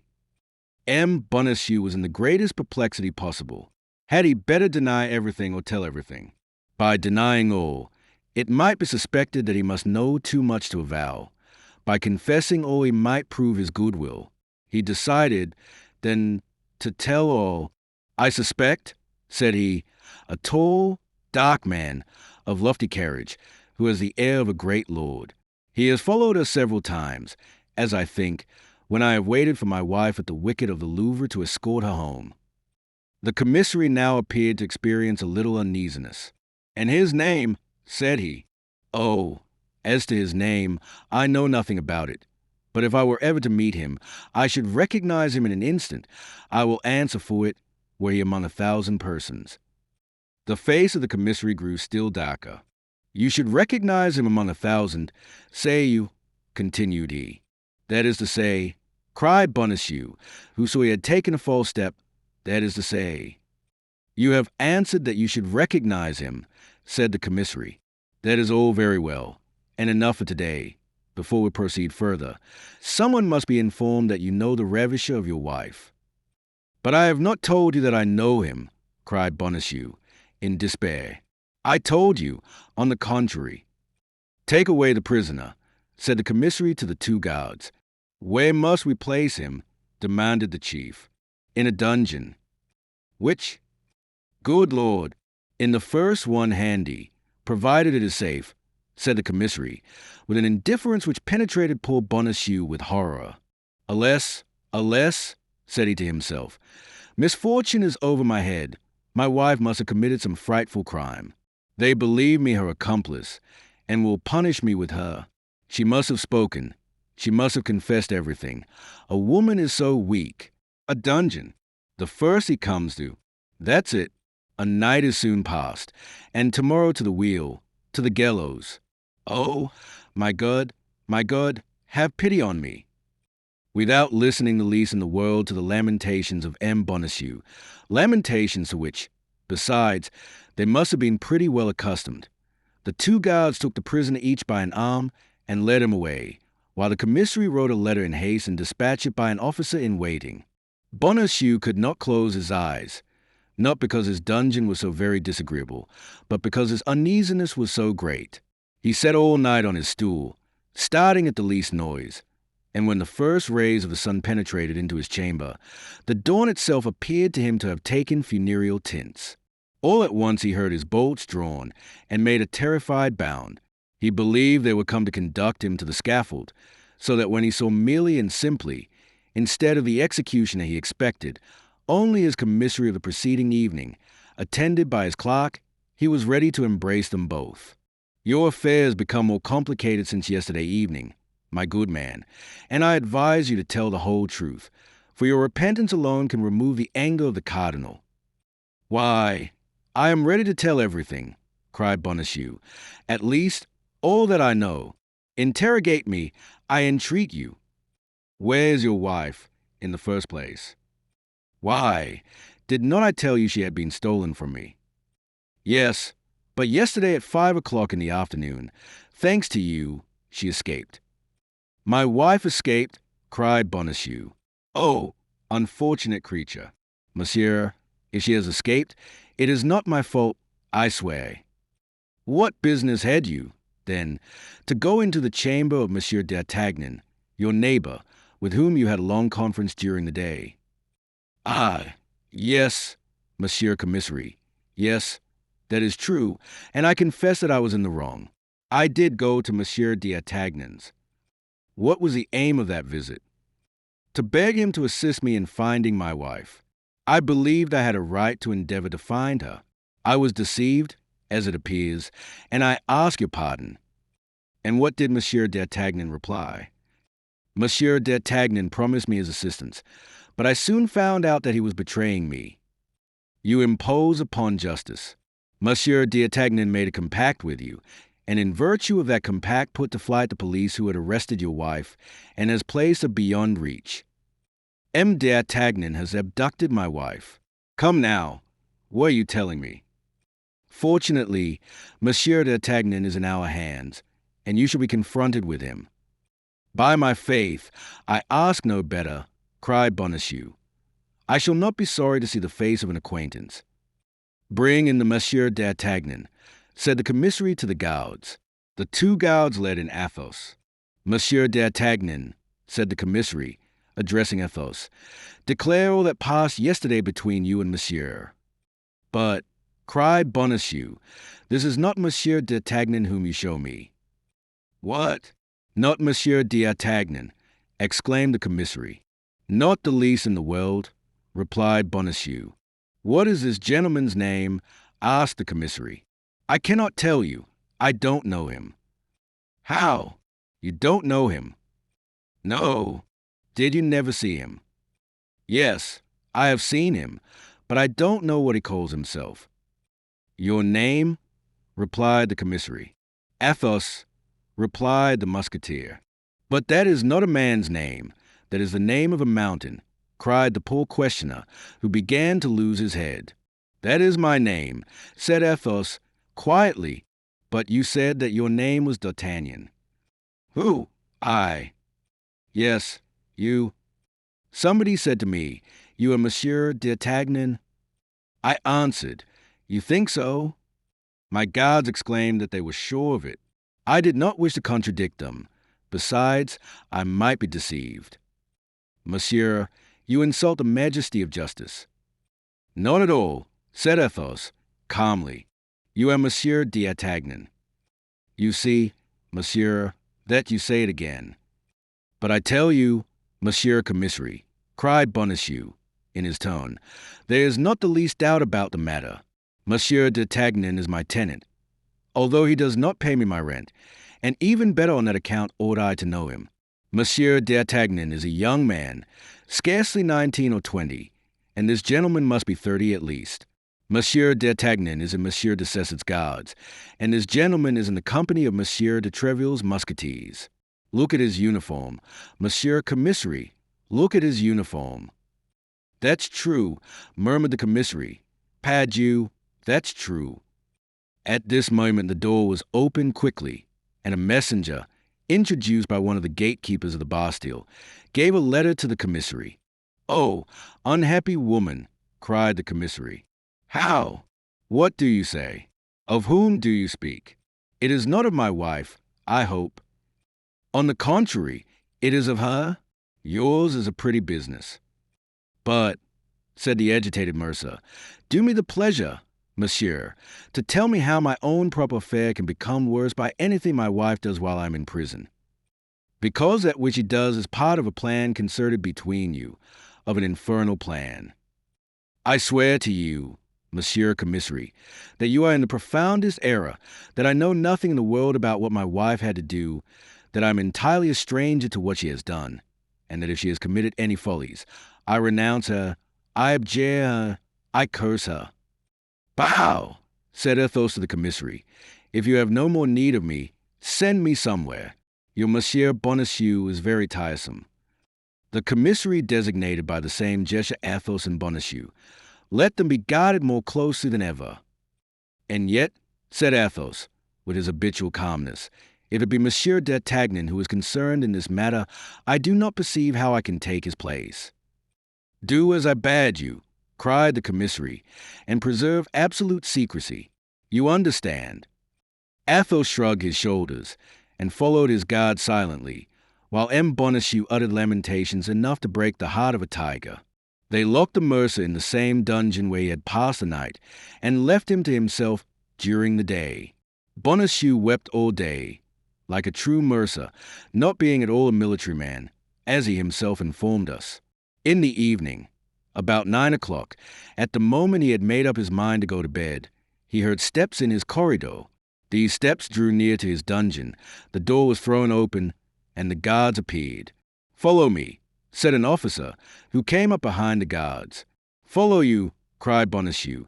"Follow you at this hour. Where? My God! Where we have orders to lead you." But that is not an answer. It is, nevertheless, the only one we can give. "Aye, my God, murmured the poor mercer. "Now, indeed, I am lost." And he followed the guards who came for him, mechanically and without resistance. He passed along the same corridor as before, crossed one court, then a second side of a building. At length, at the gate of the entrance court, he found a carriage surrounded by 4 guards on horseback. They made him enter this carriage. The officer placed himself by his side. The door was locked, and they were left in a rolling prison. The carriage was put in motion as slowly as a funeral car. Through the closely fastened windows, the prisoner could perceive the houses and the pavement. That was all, but, true Parisian as he was, Bonacieux could recognize every street by the milestones, the signs, and the lamps. At the moment of arriving at St. Paul, the spot where such as were condemned at the Bastille were executed, he was near fainting and crossed himself twice. He thought the carriage was about to stop there. The carriage, however, passed on. Farther on, a still greater terror seized him on passing by the cemetery of St. Jean, where state criminals were buried. One thing, however, reassured him. He remembered that before they were buried their heads were generally cut off, and he felt that his head was still on his shoulders. But when he saw the carriage take the way to La Grève, when he perceived the pointed roof of the Hôtel de Ville, and the carriage pass under the arcade, he believed it was over with him. He wished to confess to the officer, and upon his refusal, uttered such pitiable cries that the officer told him that if he continued to deafen him thus, he should put a gag in his mouth. This measure somewhat reassured Bonacieux. If they meant to execute him at La Grève, it could scarcely be worthwhile to gag him, as they had nearly reached the place of execution. Indeed, the carriage crossed a fatal spot without stopping. There remained, then, No other place to fear but the Traitor's Cross. The carriage was taking the direct road to it. This time there was no longer any doubt. It was at the Traitor's Cross that lesser criminals were executed. Bonacieux had flattered himself in believing himself worthy of St. Paul or of the place to grieve. It was at the Traitor's Cross that his journey and his destiny were about to end. He could not yet see that dreadful cross, but he felt somehow as if it were coming to meet him. When he was within 20 paces of it, he heard a noise of people and the carriage stopped. This was more than poor Bonacieux could endure.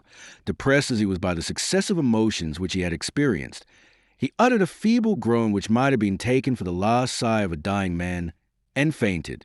Chapter 14. The Man Among. The crowd was caused, not by the expectation of a man to be hanged, but by the contemplation of a man who was hanged. The carriage, which had been stopped for a minute, resumed its way, passed through the crowd, threaded the Rue Saint-Honor, turned into the Rue des Bons Enfants, and stopped before a low door. The door opened. 2 guards received Bonacieux in their arms from the officer who supported him. They carried him through an alley, up a flight of stairs, and deposited him in an antechamber. All these movements had been effected mechanically, as far as he was concerned. He had walked as one walks in a dream. He had a glimpse of objects as through a fog. His ears had perceived sounds without comprehending them. He might have been executed at that moment without his making a single gesture in his own defense or uttering a cry to implore mercy. He remained on the bench, with his back leaning against the wall and his hands hanging down, exactly on the spot where the guards placed him. On looking around him, however, as he could perceive no threatening object, as nothing indicated that he ran any real danger, as the bench was comfortably covered with a well-stuffed cushion, as the wall was ornamented with a beautiful Cordova leather, and as large red damask curtains, fastened back by gold clasps, floated before the window, he perceived by degrees that his fear was exaggerated, and he began to turn his head to the right and the left, upward and downward. At this movement, which nobody opposed, he resumed a little courage, and ventured to draw up one leg and then the other.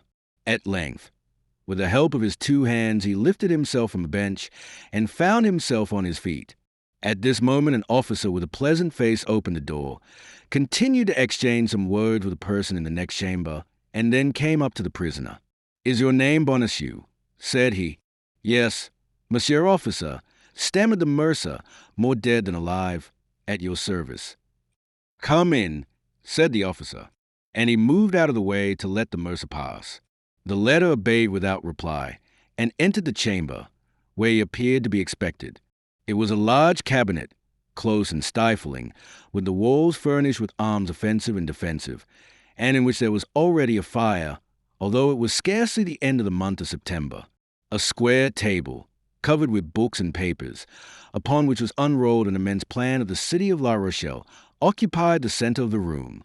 Standing before the chimney was a man of middle height, of a haughty, proud mien, with piercing eyes, a large brow, and a thin face, which was made still longer by a royal or imperial, as it is now called, surmounted by a pair of mustaches. Although this man was scarcely 36 or 37 years of age, hair, mustache, and royal all began to be gray. This man, except the sword, had all the appearance of a soldier, and his buff boots, still slightly covered with dust, indicated that he had been on horseback in the course of the day. This man was our man Jean Duplessis, Cardinal de Richelieu, not such as he is now represented, broken down like an old man, suffering like a martyr, his body bent, his voice failing, buried in a large armchair as in an anticipated tomb, no longer living but by the strength of his genius, and no longer maintaining the struggle with Europe but by the eternal application of his thoughts, but such as he really was at this period, that is to say, an active and gallant cavalier, already weak of body, but sustained by that moral power which made of him one of the most extraordinary men that ever lived, preparing, after having supported the Duc de Nevis in his Duchy of Mantua, after having taken Nimes, Castres, and Uzes, to drive the English from the Isle of Rhe and lay siege to La Rochelle. At first sight, nothing denoted the cardinal, and it was impossible for those who did not know his face to guess in whose presence they were. The poor mercer remained standing at the door, while the eyes of the personage we have just described were fixed upon him, and appeared to wish to penetrate even into the depths of the past. "Is this at Bonacieux?" asked he, after a moment of silence. "Yes, Monseigneur," replied the officer. "That's well. Give me those papers, and leave us." The officer took from the table the papers pointed out, gave them to him who asked for them, bowed to the ground, and retired. Bonacieux recognized in these papers his interrogatories of the Bastille. From time to time the man by the chimney raised his eyes from the writings, and plunged them like poniards into the heart of the poor mercer. At the end of 10 minutes of reading and 10 seconds of examination, the cardinal was satisfied. "That head has never conspired," murmured he, "but it matters not. We will see." "You are accused of high treason," said the cardinal slowly. "So I have been told already, Monseigneur," cried Bonacieux, giving his interrogator the title he had heard the officer give him, "but I swear to you that I know nothing about it." The cardinal repressed a smile. "You have conspired with your wife, with Madame de Chevreuse, and with my Lord Duke of Buckingham." "Indeed, Monseigneur," responded the mercer, "I have heard her pronounce all those names." "And on what occasion?" "She said that the Cardinal de Richelieu had drawn the Duke of Buckingham to Paris to ruin him and to ruin the Queen." "She said that?" cried the cardinal, with violence. "Yes, Monseigneur, but I told her she was wrong to talk about such things, and that His Eminence was incapable." "Hold your tongue. You are stupid," replied the cardinal. "That's exactly what my wife said, Monseigneur." "Do you know who carried off your wife?" "No, Monseigneur." "You have suspicions, nevertheless." "Yes, Monseigneur, but these suspicions appeared to be disagreeable to Monsieur the Commissary, and I no longer have them." "Your wife has escaped. Did you know that?" "No, Monseigneur. I learned it since I have been in prison, and that from the conversation of Monsieur the Commissary, an amiable man." The cardinal repressed another smile. "Then you are ignorant of what has become of your wife since her flight?" "Absolutely, Monseigneur, but she has most likely returned to the Louvre." "At 1 o'clock this morning she had not returned." "My God, what can have become of her, then?" "We shall know, be assured. Nothing is concealed from the cardinal. The cardinal knows everything." "In that case, Monseigneur, do you believe the cardinal will be so kind as to tell me what has become of my wife?" "Perhaps he may, but you must, in the first place, reveal to the cardinal all you know of your wife's relations with Madame de Chevreuse."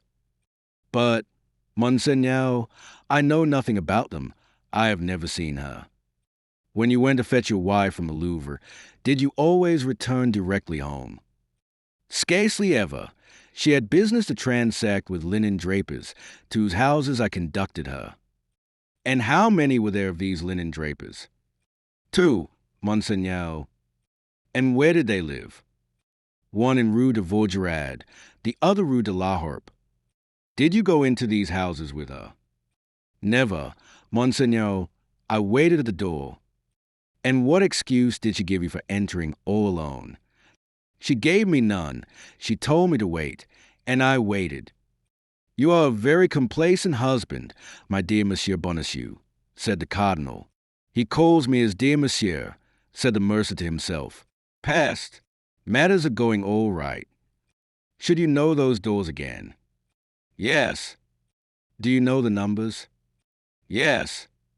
"What are they?" "Number 25 in the Rue de Vaugirard, 75 in the Rue de Louisiana Harpe." "That's well," said the cardinal. At these words he took up a silver bell and rang it. The officer entered. "Go," said he in a subdued voice, "and find Rochefort. Tell him to come to me immediately if he has returned." "The Count is here," said the officer, "and requests to speak with your Eminence instantly."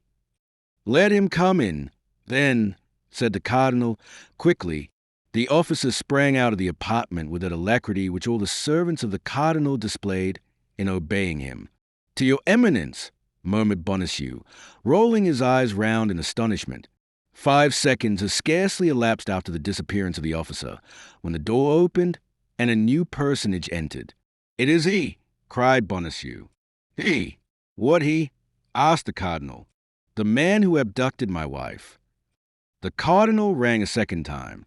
The officer reappeared, placed this man in the care of his guards again, and let him wait till I send for him. No, Monseigneur, no, it is not he, cried Bonacieux. No, I was deceived. This is quite another man, and does not resemble him at all. Monsieur is, I am sure, an honest man. Take away that fool, said the cardinal.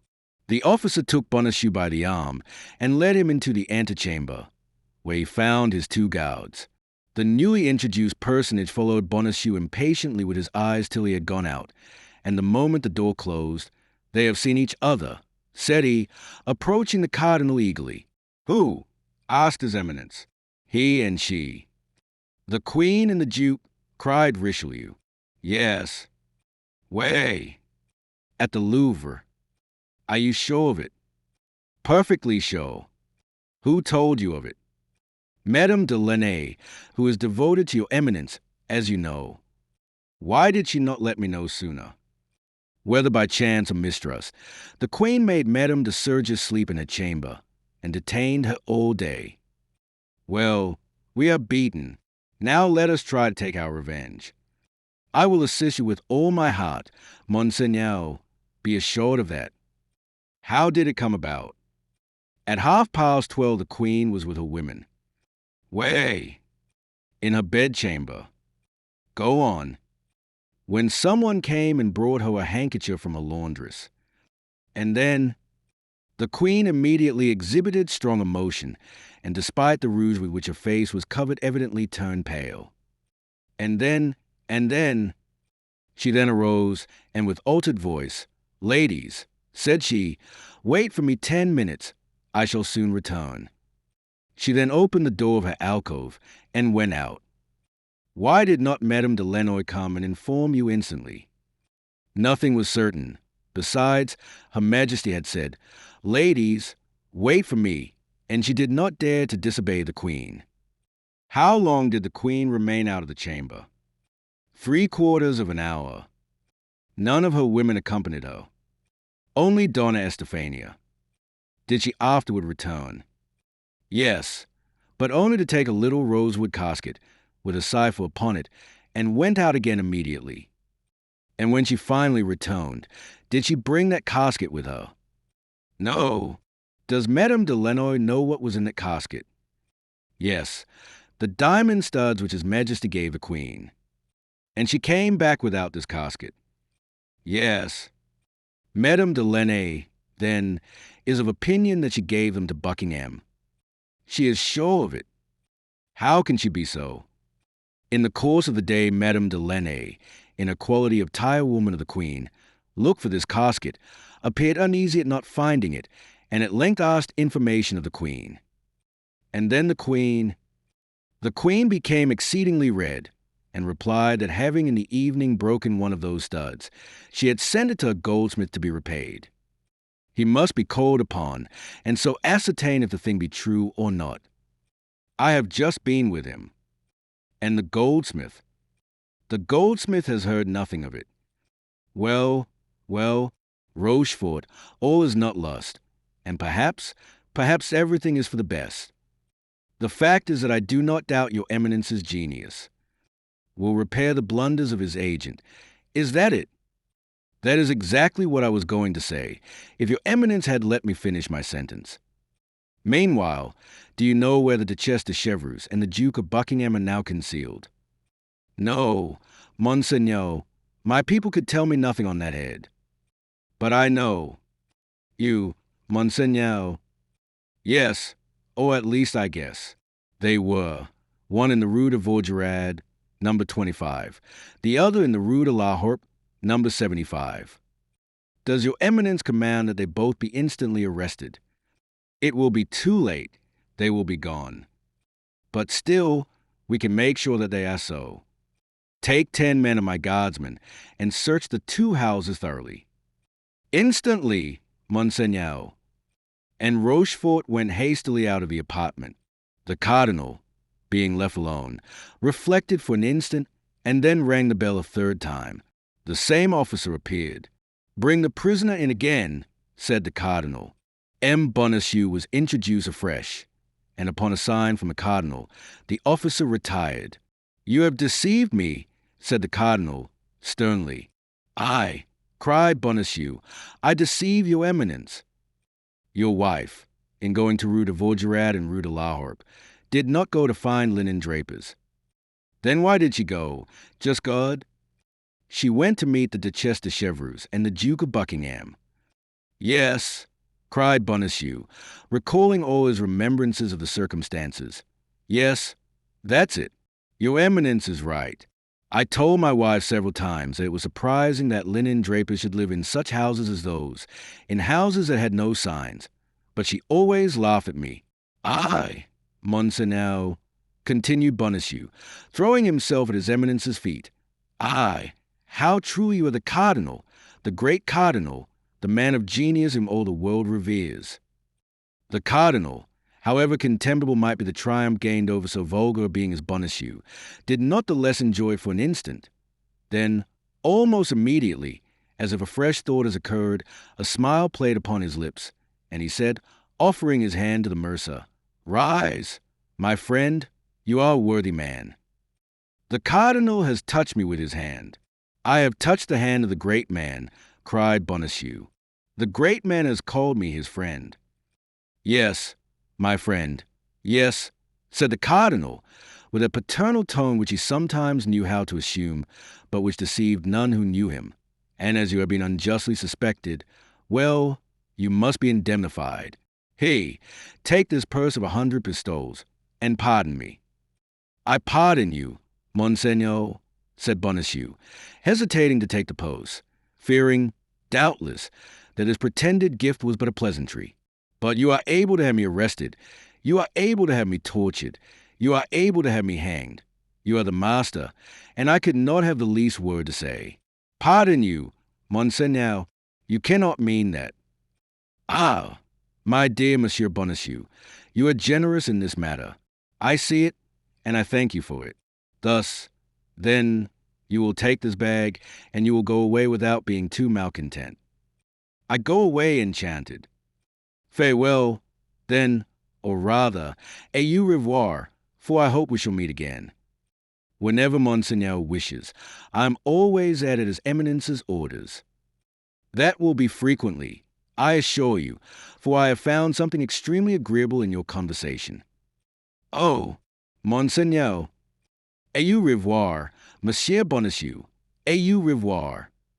And the cardinal made him a sign with his hand, to which Bonacieux replied by bowing to the ground. He then went out backward, and when he was in the antechamber, the cardinal heard him, in his enthusiasm, crying aloud, Long life to the Monseigneur, long life to his eminence, long life to the great cardinal. The cardinal listened with a smile to this vociferous manifestation of the feelings of M. Bonacieux, and then, when Bonacieux's cries were no longer audible, Good, said he, that man would henceforward lay down his life for me. And the cardinal began to examine with the greatest attention the map of La Rochelle, which, as we have said, lay open on the desk, tracing with a pencil the line in which the famous dike was to pass which, 18 months later, shut up the port of the besieged city. As he was in the deepest of his strategic meditations, the door opened and Rochefort returned. Well, said the cardinal, eagerly, rising with a promptitude which proved the degree of importance he attached to the commission with which he had charged the count. Well, said the latter, a young woman of about 26 or 28 years of age, and a man of from 35 to 40, have indeed lodged at the two houses pointed out by your eminence, but the woman left last night, and the man this morning. It was they, cried the cardinal, looking at the clock, and now it is too late to have them pursued. The Duchess is at Tours, and the Duke at Boulogne. It is in London they must be found. What are your eminence's orders? Not a word of what has passed. Let the Queen remain in perfect security. Let her be ignorant that we know her secret. Let her believe that we are in search of some conspiracy or other. Send me the keeper of the seals, Seguier. And that man, what has your eminence done with him? What man? Asked the cardinal. That Bonacieux. I have done with him all that could be done. I have made him a spy upon his wife." The Comte de Rochefort bowed like a man who acknowledges the superiority of the master as great, and retired. Left alone, the cardinal seated himself again and wrote a letter, which he secured with his special seal. Then he rang. The officer entered for the fourth time. "Tell Vitre to come to me," said he, "and tell him to get ready for a journey." An instant after, the man he asked for was before him, booted and spurred. "Vitre," said he, "you will go with all speed to London. You must not stop an instant on the way. You will deliver this letter to Milady. Here is an order for 200 pistoles. Call upon my treasurer and get the money. You shall have as much again if you are back within 6 days, and have executed your commission well." The messenger, without replying a single word, bowed, took the letter with the order for the 200 pistoles, and retired. Here is what the letter contained. "Milady, be at the first ball at which the Duke of Buckingham shall be present. He will wear on his doublet 12 diamond studs. Get as near to him as you can, and cut off 2. As soon as these studs shall be in your possession, inform me." Chapter 15. Men of the Robe and Men of the Sword. On the day after these events had taken place, Athos not having reappeared, M. de Treville was informed by D'Artagnan and Porthos of the circumstance. As to Aramis, he had asked for leave of absence for 5 days, and was gone, it was said, to Rouen on family business. M. de Treville was the father of his soldiers, the lowest or the least known of them. As soon as he assumed the uniform of the company, was as sure of his aid and support as if he had been his own brother. He repaid, then, instantly to the office of the lieutenant criminal. The officer who commanded the post of the Red Cross was sent for, and by successive inquiries they learned that Athos was then lodged in Fort l'Evêque. Athos had passed through all the examinations we have seen Bonacieux undergo. We were present at the scene in which the 2 captives were confronted with each other. Athos, who had till that time said nothing for fear that D'Artagnan, interrupted in his tone, should not have the time necessary, from this moment declared that his name was Athos and not D'Artagnan. He added that he did not know either M. or Enemy Bonacieux, that he had never spoken to the one or the other, that he had come, at about 10 o'clock in the evening, to pay a visit to his friend M. d'Artagnan, but that till that hour he had been at M. de Treville's, where he had dined. 20 witnesses, added he, could attest the fact, and he named several distinguished gentlemen, and among them was M. le Duc de la Trémouille. The second commissary was as much bewildered as the first had been by the simple and firm declaration of the musketeer, upon whom he was anxious to take the revenge which men of the robe like at all times to gain over men of the sword. But the name of M. de Treville and that of M. de la Trémouille commanded a little reflection. Athos was then sent to the cardinal, but unfortunately the cardinal was at the Louvre with the king. It was precisely at this moment that M. de Treville, on leaving the residence of the lieutenant criminal and the governor of Fort l'Evêque, without being able to find Athos, arrived at the palace. As captain of the musketeers, M. de Treville had the right of entry at all times. It is well known how violent the king's prejudices were against the queen, and how carefully these prejudices were kept up by the cardinal, who in affairs of intrigue mistrusted women infinitely more than men. One of the grand causes of this prejudice was the friendship of and of Austria for Milady de Chevreuse. These 2 women gave him more uneasiness than the war with Spain, the quarrel with England, or the embarrassment of the finances. In his eyes and to his conviction, Milady de Chevreuse not only served the queen in her political intrigues, but, what tormented him still more, in her amorous intrigues.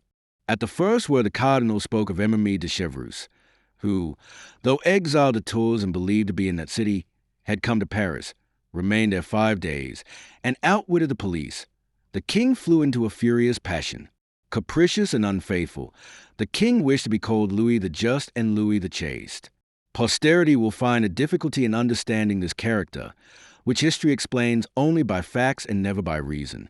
But when the cardinal added that not only Milady de Chevreuse had been in Paris, but still further, that the queen had renewed with her one of those mysterious correspondences which at that time was named a cabal, when he affirmed that he, the cardinal, was about to unravel the most closely twisted thread of this intrigue, that at the moment of arresting in the very act, with all the proofs about her, the queen's emissary to the exiled duchess, a musketeer had deigned to interrupt the course of just as violently, by falling sword in hand upon the honest men of the law, charged with investigating impartially the whole affair in order to place it before the eyes of the king, Louis XIII, could not contain himself, and he made a step toward the queen's apartment with that pale and mute indignation which, when it broke out, led this prince to the commission of the most pitiless cruelty.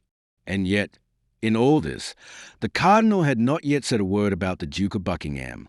At this instant M. de Treville entered, cool, polite, and in irreproachable costume.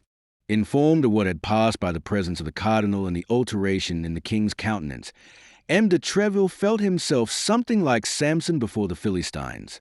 Louis XIII had already placed his hand on the knob of the door. At the noise of M. de Treville's entrance he turned round. "You arrive in good time, monsieur," said the king, who, when his passions were raised to a certain point, could not dissemble. "I have learned some fine things concerning your musketeers." "And I," said Treville, coldly, "I have some pretty things to tell your majesty concerning these gownsmen." "What?" said the king, with hauteur. "I have the honor to inform your majesty," continued M. de Treville, in the same tone, "that a party of procurers, commissaries, and men of the police, very estimable people, but very inveterate, as it appears, against the uniform, have taken upon themselves to arrest in a house, to lead away through the open street, and throw into Fort l'Evêque, all upon an order which they have refused to show me, one of my, or rather your musketeers, sire, of irreproachable conduct, of an almost illustrious reputation, and whom your majesty knows favorably, Monsieur Athos." "Athos," said the king, mechanically. "Yes, certainly I know that name." "Let your majesty remember," said Treville, "that Monsieur Athos is the musketeer who, in the annoying duel which you are acquainted with, had the misfortune to wound Monsieur de Cahusac so seriously. A propos, Monseigneur," continued Treville, addressing the cardinal, "Monsieur de Cahusac is quite recovered, is he not?" "Thank you," said the cardinal, biting his lips with anger. "Athos, then, went to pay a visit to one of his friends absent at the time," continued Treville, "to a young Benet, a cadet in his majesty's guards, the company of Monsieur de Cesset. But scarcely had he arrived at his friend's and taken up a book, while waiting his return, when a mixed crowd of bailiffs and soldiers came and laid siege to the house, broke open several doors. The cardinal made the king a sign, which signified that was on account of the affair about which I spoke to you." "We all know that," interrupted the king, "for all that was done for our service." "Then," said Treville, "it was also for your majesty's service that one of my musketeers, who was innocent, has been seized, that he has been placed between two guards like a malefactor, and that this gallant man, who has 10 times shed his blood in your majesty's service, and is ready to shed it again, has been paraded through the midst of an insolent populace." "Bow!" said the king, who began to be shaken. "Was it so managed?" "Monsieur de Treville," said the cardinal, with the greatest phlegm, "does not tell your majesty that this innocent musketeer, this gallant man, had only an hour before attacked, sword in hand, for commissaries of inquiry, who were delegated by myself to examine into an affair of the highest importance." "I defy your eminence to prove it," cried Treville, with his Gascon freedom and military frankness. "For 1 hour before, Monsieur Athos, who, I will confide it to your majesty, is really a man of the highest quality, did me the honor after having dined with me to be conversing in the saloon of my hotel, with the Duc de la Trémouille and the Comte de Chelles, who happened to be there." The king looked at the cardinal. "A written examination attests it," said the cardinal, replying aloud to the mute interrogation of his majesty. "And the ill-treated people have drawn up the following, which I have the honor to present to your majesty." "And is the written report of the gownsmen to be placed in comparison with the word of honor of a swordsman?" replied Treville haughtily. Come, Treville, hold your tongue," said the king. "If his eminence entertains any suspicion against one of my musketeers," said Treville, "the justice of Monsieur the Cardinal is so well known that I demand an inquiry." "In the house in which a judicial inquiry was made," continued the impassive cardinal, "there lodges, I believe, a young Benet, a friend of the musketeer. Your eminence means Monsieur d'Artagnan. I mean a young man whom you patronize, Monsieur de Treville. Yes, your eminence, it is the same.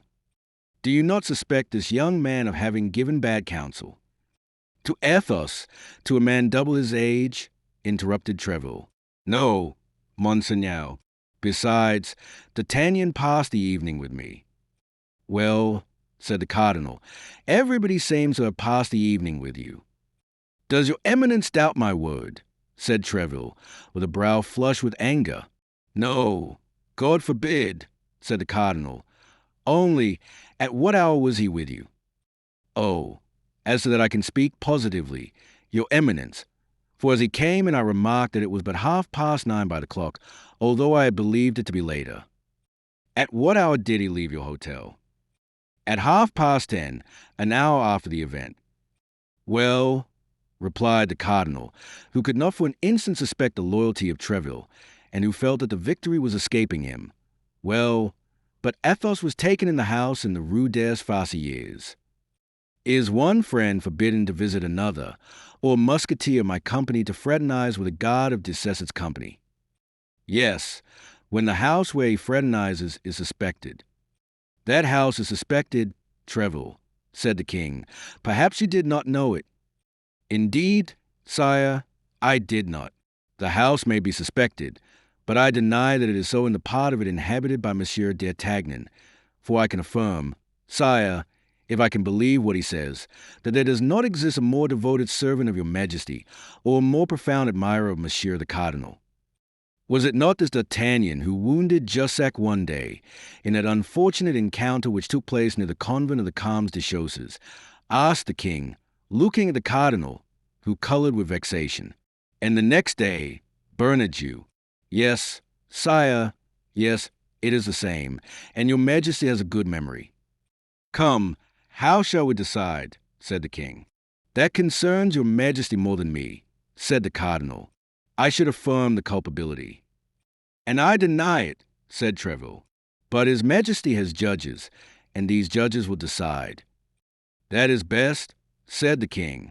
Send the case before the judges. It is their business to judge, and they shall judge. Only, replied Treville, it is a sad thing that in the unfortunate times in which we live, the purest life, the most incontestable virtue, cannot exempt a man from infamy and persecution. The army, I will answer for it, will be but little pleased at being exposed to rigorous treatment on account of police affairs. The expression was imprudent, but M. de Treville launched it with knowledge of his cause. He was desirous of an explosion, because in that case the mind throws forth fire, and fire enlightens. Police affairs, cried the king, taking up Treville's words. Police affairs. And what do you know about them, monsieur? Meddle with your musketeers, and do not annoy me in this way. It appears, according to your account, that if by mischance a musketeer is arrested, France is in danger. What a noise about a musketeer! I would arrest 10 of them, ventre bleu, 100, even, all the company, and I would not allow a whisper. From the moment they are suspected by your majesty, said Treville, the musketeers are guilty. Therefore, you see me prepared to surrender my sword, for after having accused my soldiers, there can be no doubt that Monsieur the Cardinal will end by accusing me. It is best to constitute myself at once a prisoner with Athos, who is already arrested, and with D'Artagnan, who most probably will be. Gascon-headed man, will you have done? Said the king. Sire, replied Treville, without lowering his voice in the least, either order my musketeer to be restored to me, or let him be tried. He shall be tried, said the cardinal. Well, so much the better, for in that case I shall demand of his majesty permission to plead for him. The king feared an outbreak. If his eminence, said he, did not have personal motives. The cardinal saw what the king was about to say and interrupted him. Pardon me, said he, but the instant your majesty considers me a prejudiced judge, I withdraw. Come, said the king, will you swear? By my father, that Athos was at your residence during the event and that he took no part in it. By your glorious father, and by yourself, whom I love and venerate above all the world, I swear it. Be so kind as to reflect, sire, said the cardinal. If we release the prisoner thus, we shall never know the truth.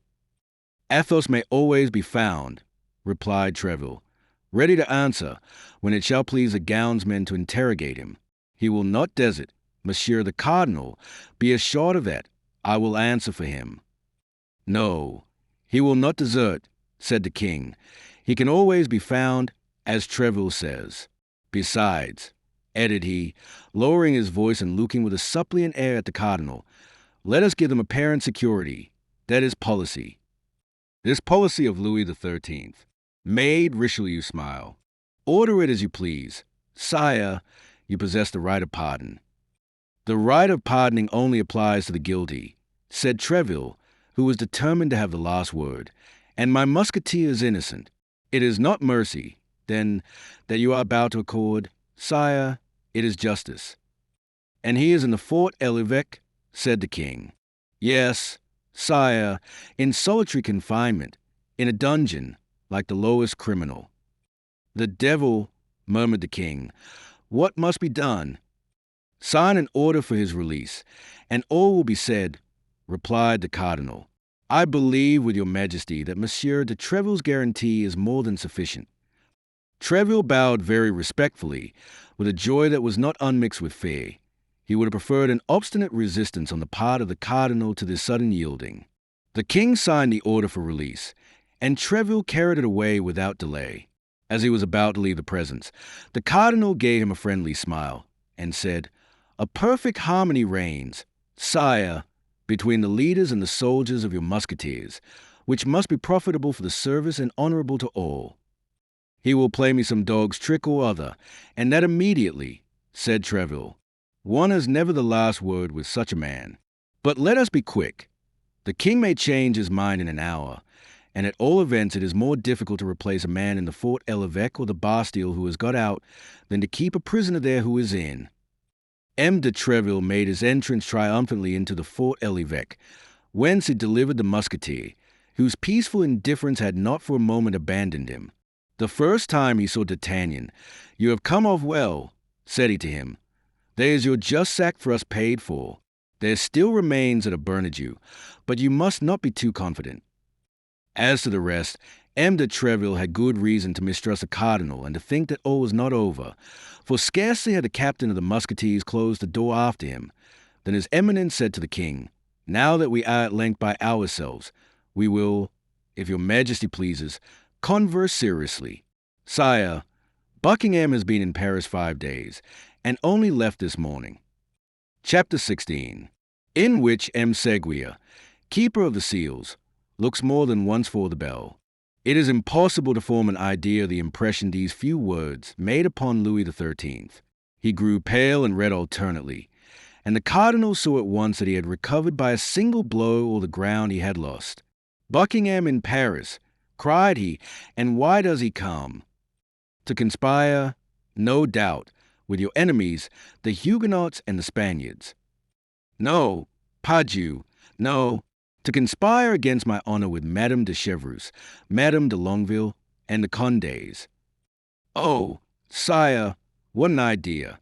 The queen is too virtuous, and besides, loves your majesty too well. Woman is weak, monsieur cardinal, said the king, and as to loving me much, I have my own opinion as to that love. I not the less maintain, said the cardinal, that the Duke of Buckingham came to Paris for a project wholly political. And I am sure that he came for quite another purpose, monsieur cardinal.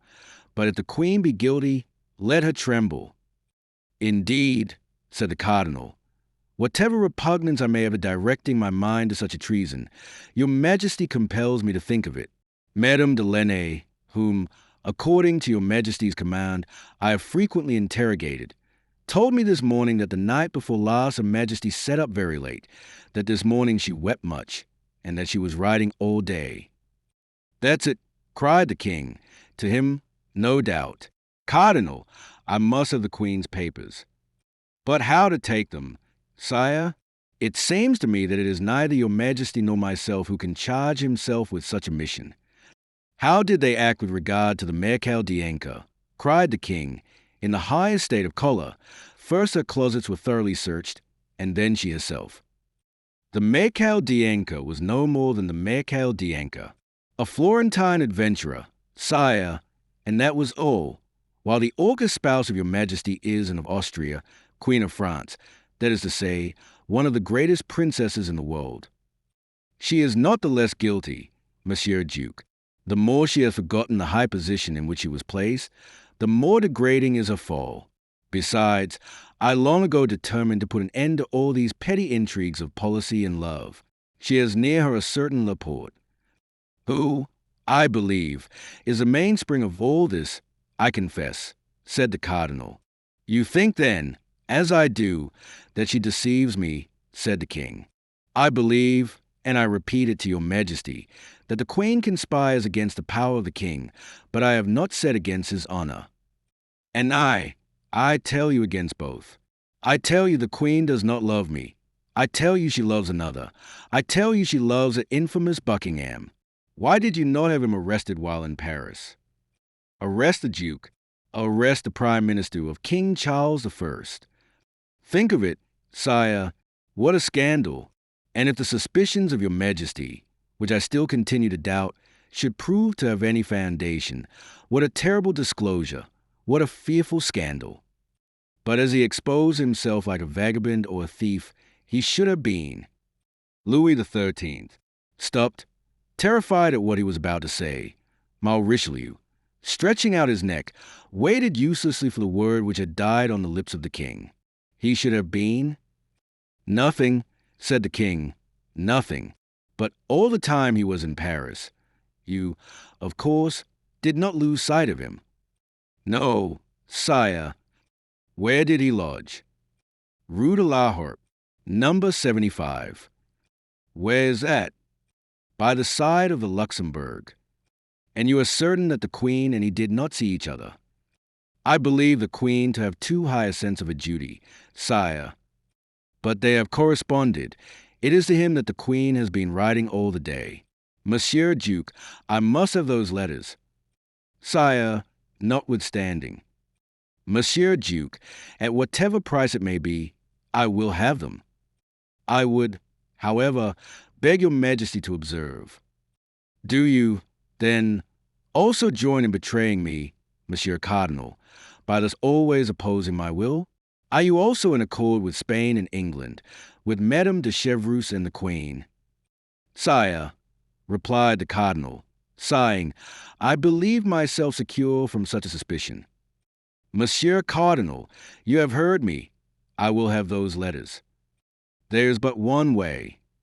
What is that?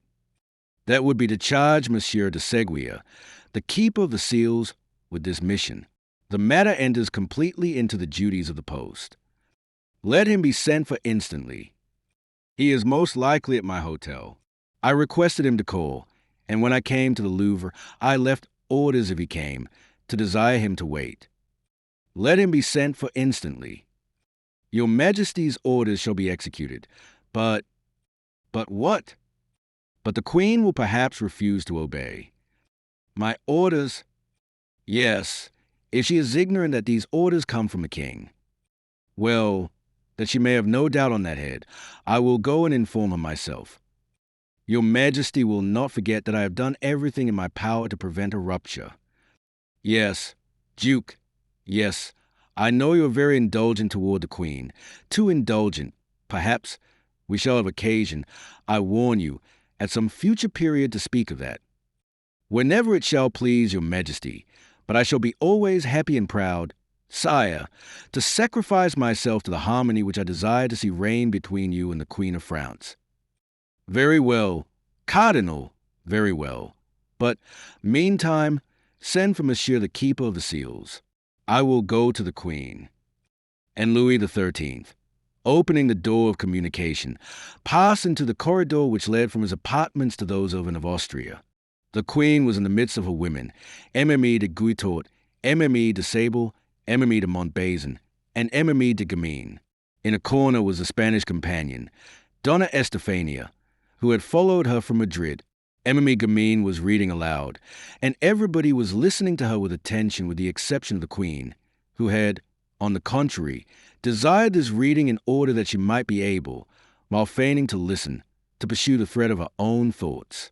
These thoughts, gilded as they were by a last reflection of love, were not the less sad, and of Austria, deprived of the confidence of her husband, pursued by the hatred of the cardinal, who could not pardon her for having repulsed a more tender feeling, having before her eyes the example of the queen mother whom the hatred had tormented all her life, though Marie de Medicis, if the memoirs of the time are to be believed, had begun by according to the cardinal that sentiment which in of Austria always refused him. And of Austria had seen her most devoted servants fall around her, her most intimate confidants, her dearest favorites. Like those unfortunate persons endowed with a fatal gift, she brought misfortune upon everything she touched. Her friendship was a fatal sign which called down persecution. Emile de Chevreuse and Emile de Bonnet were exiled, and Laporte did not conceal from his mistress that he expected to be arrested every instant. It was at the moment when she was plunged in the deepest and darkest of these reflections that the door of the chamber opened, and the king entered. The reader hushed herself instantly.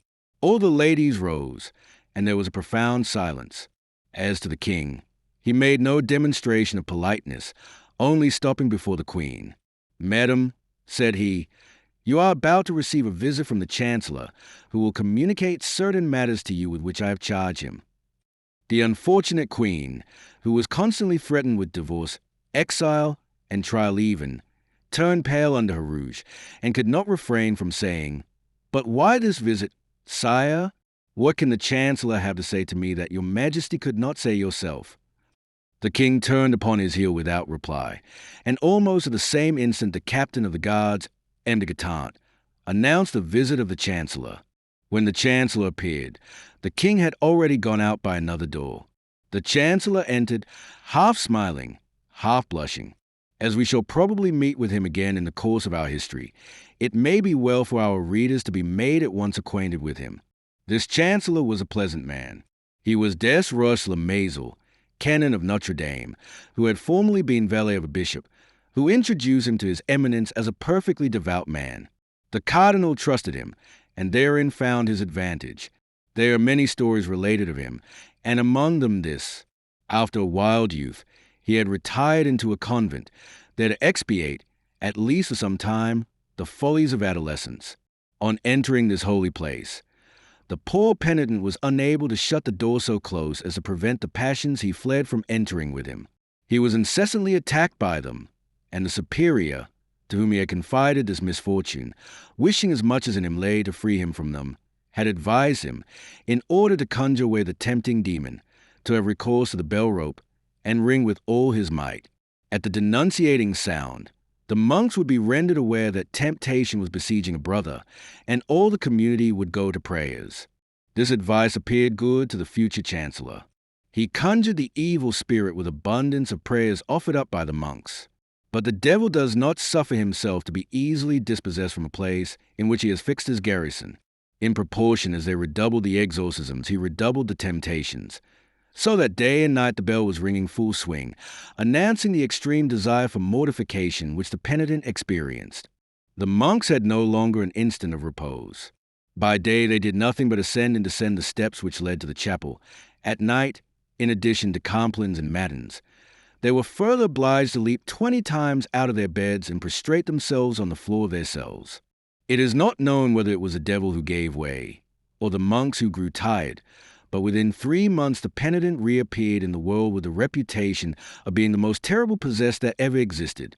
On leaving the convent, he entered into the magistracy, became president on the place of his uncle, embraced the cardinal's party, which did not prove one of sagacity, became chancellor, served his eminence with zeal in his hatred against the Queen Mother and his vengeance against Anne of Austria, stimulated the judges in the affair of Calais, encouraged the attempts of Van de Lafemas, chief gamekeeper of France, then, at length, invested with the entire confidence of the cardinal, a confidence which he had so well earned, he received the singular commission for the execution of which he presented himself in the Queen's apartments. The Queen was still standing when he entered, but scarcely had she perceived him than she reseated herself in her armchair and made a sign to her women to resume their cushions and stools, and with an air of supreme hauteur, said, "What do you desire, monsieur, and with what object do you present yourself here? To make, madam, in the name of the king, and without prejudice of the respect which I have the honor to owe to your majesty, a close examination into all your papers. How, monsieur, an investigation of my papers? Mine. Truly, this is an indignity. Be kind enough to pardon me, madam, but in this circumstance I am but the instrument which the king employs. Has not his majesty just left you, and has he not himself asked you to prepare for this visit? Such, then, monsieur, I am a criminal, as it appease. Estefania, give up the keys of my drawers and my desks. For form's sake the chancellor paid a visit to the pieces of furniture named, but he well knew that it was not in a piece of furniture that the queen would place the important letter she had written that day. When the chancellor had opened and shut 20 times the drawers of the secretaries, it became necessary, whatever hesitation he might experience, it became necessary, I say, to come to the conclusion of the affair, that is to say, to search the queen herself. The chancellor advanced, therefore, toward Anne of Austria, and said with a very perplexed and embarrassed air, "And now it remains for me to make the principal examination." "What is that?" asked the queen, who did not understand, or rather was not willing to understand. "His Majesty is certain that a letter has been written by you during the day. He knows that it has not yet been sent to its address. This letter is not in your table nor in your secretary, and yet this letter must be somewhere. Would you dare to lift your hand to your queen?" said Anne of Austria, drawing herself up to a full height, and fixing her eyes upon the chancellor with an expression almost threatening. "I am a faithful subject of the king, madam, and all that his majesty commands I shall do." "Well, it is true," said Anne of Austria, "and the spies of the cardinal have served him faithfully. I have written a letter today. That letter is not yet gone. The letter is here." And the queen laid her beautiful hand on her bosom. "Then give me that letter, madam," said the chancellor. "I will give it to none but the king, monsieur," said Anne. "If the king had desired that the letter should be given to him, madam, he would have demanded it of you himself. But I repeat to you, I am charged with reclaiming it, and if you do not give it up, well, he has then charged me to take it from you." "How? What do you say?" "That my orders go far, madam, and that I am authorized to seek for the suspected paper, even on the person of your majesty." "What horror!" cried the queen. "Be kind enough, then, madam, to act more compliantly. The conduct is infamously violent. Do you know that, monsieur? The king commands it. Madam, excuse me. I will not suffer it. No, no, I would rather die," cried the queen, in whom the imperious blood of Spain and Austria began to rise. The chancellor made a profound reverence. Then, with the intention quite patent of not drawing back a foot from the accomplishment of the commission with which he was charged, and as the attendant of an executioner might have done in the chamber of torture, he approached Anne of Austria, from whose eyes at the same instant sprang tears of rage. The queen was, as we have said, of great beauty. The commission might well be called delicate, and the king had reached, in his jealousy of Buckingham, the point of not being jealous of anyone else. Without doubt, the Chancellor Seguier looked about at that moment for the rope of the famous bell, but not finding it, he summoned his resolution, and stretched forth his hands toward the place where the Queen had acknowledged the paper was to be found. Anne of Austria took one step backward, became so pale that it might be said she was dying, and leaning with her left hand upon a table behind her to keep herself from falling, she with her right hand drew the paper from her bosom, and held it out to the keeper of the seals. "There, monsieur, there's that letter," cried the queen, with a broken and trembling voice. "Take it, and deliver me from your odious presence." The chancellor, who, on his part, trembled with an emotion easily to be conceived, took the letter, bowed to the ground, and retired. The door was scarcely closed upon him, when the queen sank, half fainting, into the arms of her women. The chancellor carried the letter to the king without having read a single word of it. The king took it with a trembling hand, looked for the address, which was wanting, became very pale, opened it slowly, then seeing by the first words that it was addressed to the King of Spain, he read it rapidly. It was nothing but a plan of attack against the cardinal. The queen pressed her brother and the Emperor of Austria to appear to be wounded, as they really were, by the policy of Richelieu, the eternal object of which was the abasement of the House of Austria, to declare war against France, and as a condition of peace, to insist upon the dismissal of the cardinal. But as to love, there was not a single word about it in all the letter. The king, quite delighted, inquired if the cardinal was still at the Louvre.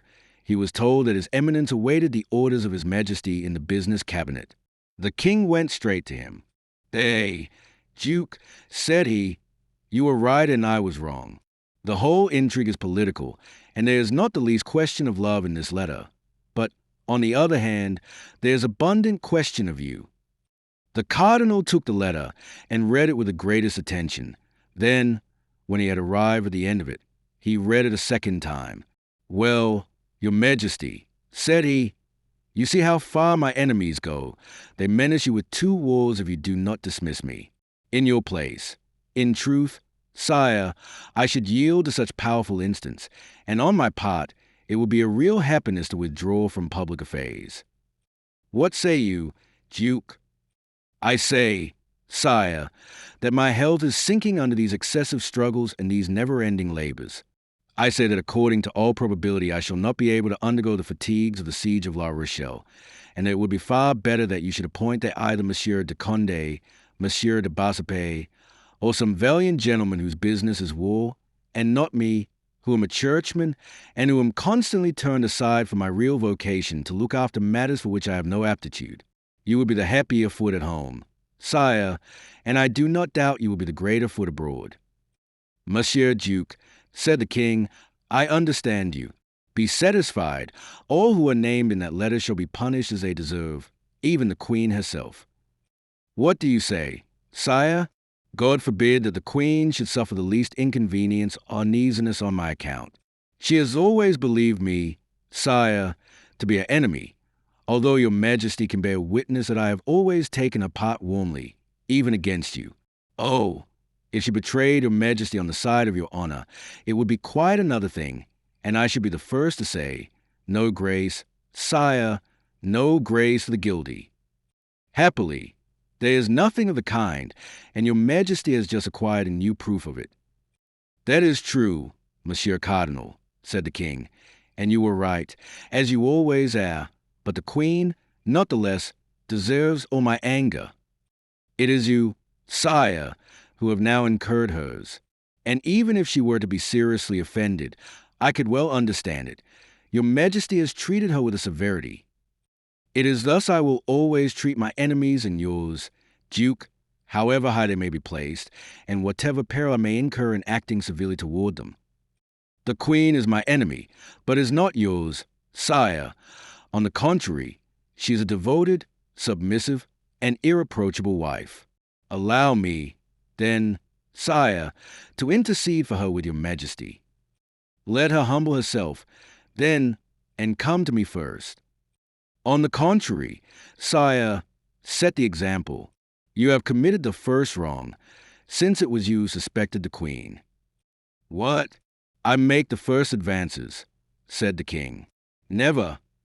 Sire, I entreat you to do so. Besides, in what manner can I make advances first? By doing a thing which you know will be agreeable to her." "What is that?" "Give a ball. You know how much the queen loves dancing. I will answer for it. Her resentment will not hold out against such an attention. Monsieur Cardinal, you know that I do not like worldly pleasures. The queen will only be the more grateful to you, as she knows your antipathy for that amusement. Besides, it will be an opportunity for her to wear those beautiful diamonds which you gave her recently on her birthday, and with which she has since had no occasion to adorn herself." "We shall see, Monsieur Cardinal, we shall see," said the king, who, in his joy at finding the queen guilty of a crime which he cared little about, and innocent of a fault of which he had great dread, was ready to make up all differences with her. "We shall see, but upon my honor, you are too indulgent toward her." "Sire," said the cardinal, "leave severity to your ministers. Clemency is a royal virtue. Employ it, and you will find that you derive advantage therein." Thereupon the cardinal, hearing the clock strike 11, bowed low, asking permission of the king to retire, and supplicating him to come to a good understanding with the queen, Anne of Austria, who, in consequence of the seizure of a letter, expected reproaches, was much astonished the next day to see the king make some attempts at reconciliation with her. Her first movement was repellent. Her womanly pride and her queenly dignity had both been so cruelly offended that she could not come round at the first advance. But, over-persuaded by the advice of a woman, she at last had the appearance of beginning to forget. The king took advantage of this favorable moment to tell her that he had the intention of shortly giving a fete. A fete was so rare a thing for poor Anne of Austria that at this announcement, as the cardinal had predicted, the last trace of her resentment disappeared, if not from her heart, at least from her countenance. She asked upon what day this fete would take place, but the king replied that he must consult the cardinal upon that head. Indeed, every day the king asked the cardinal when this fete should take place, and every day the cardinal, under some pretext, deferred fixing it. 10 days passed away thus. On the 8th day after the scene we have described, the cardinal received a letter with a London stamp which only contained these lines: "I have them, but I am unable to leave London for want of money. Send me 500 pistoles, and 4 or 5 days after I have received them I shall be in Paris." On the same day the cardinal received this letter, the king put his customary question to him. Richelieu counted on his fingers, and said to himself, "She will arrive," she says, 4 or 5 days after having received the money. It will require 4 or 5 days for the transmission of the money, 4 or 5 days for her to return. That makes 10 days. Now, allowing for contrary winds, accidents, and a woman's weakness, there are 12 days. "Well, Monsieur Duke," said the king, "have you made your calculations?" "Yes, sire. Today is the 20th of September. The aldermen of the city give a fete on the 3rd of October. That will fall in wonderfully well. You will not appear to have gone out of your way to please the queen." Then the cardinal added, "Apropos, sire, do not forget to tell Her Majesty the evening before the fete that you should like to see how her diamond studs become her." Chapter 17. Bonacieux at home. It was the second time the cardinal had mentioned these diamond studs to the king. Louis XIII was struck with this insistence, and began to fancy that this recommendation concealed some mystery. More than once the king had been humiliated by the cardinal, whose police, without having yet attained the perfection of the modern police, were excellent, being better informed than himself, even upon what was going on in his own household. He hoped, then, in a conversation with Anne of Austria, to obtain some information from that conversation, and afterward to come upon His Eminence with some secret which the cardinal either knew or did not know, but which, in either case, would raise him infinitely in the eyes of his minister. He went then to the queen, and according to custom accosted her with fresh menaces against those who surrounded her. Anne of Austria lowered her head, allowed the torrent to flow on without replying, hoping that it would cease of itself. But this was not what Louis XIII meant. Louis XIII wanted a discussion from which some light or other might break, convinced as he was that the cardinal had some afterthought, and was preparing for him one of those terrible surprises which His Eminence was so skillful in getting up. He arrived at this end by his persistence in accusation. "But," cried Anne of Austria, tired of these vague attacks, "but, sire, you do not tell me all that you have in your heart. What have I done? Then, let me know what crime I have committed. It is impossible that your Majesty can make all this ado about a letter written to my brother." The king, attacked in a manner so direct, did not know what to answer, and he thought that this was a moment for expressing a desire which he was not going to have made until the evening before the fete. "Madam," said he, with dignity, "there will shortly be a ball at the Hôtel de Ville. I wish, in order to honor our worthy alderman, you should appear in ceremonial costume, and above all, ornamented with the diamond studs which I gave you on your birthday. That is my answer." The answer was terrible. Anne of Austria believed that Louis XIII knew all, and that the cardinal had persuaded him to employ this long dissimulation of 7 or 8 days, which, likewise, was characteristic. She became excessively pale, leaned her beautiful hand upon a console, which hand appeared then like one of wax, and looking at the king with terror in her eyes, she was unable to reply by a single syllable. "You hear, madam," said the king, who enjoyed the embarrassment to its full extent, but without guessing the cause. "You hear, madam?"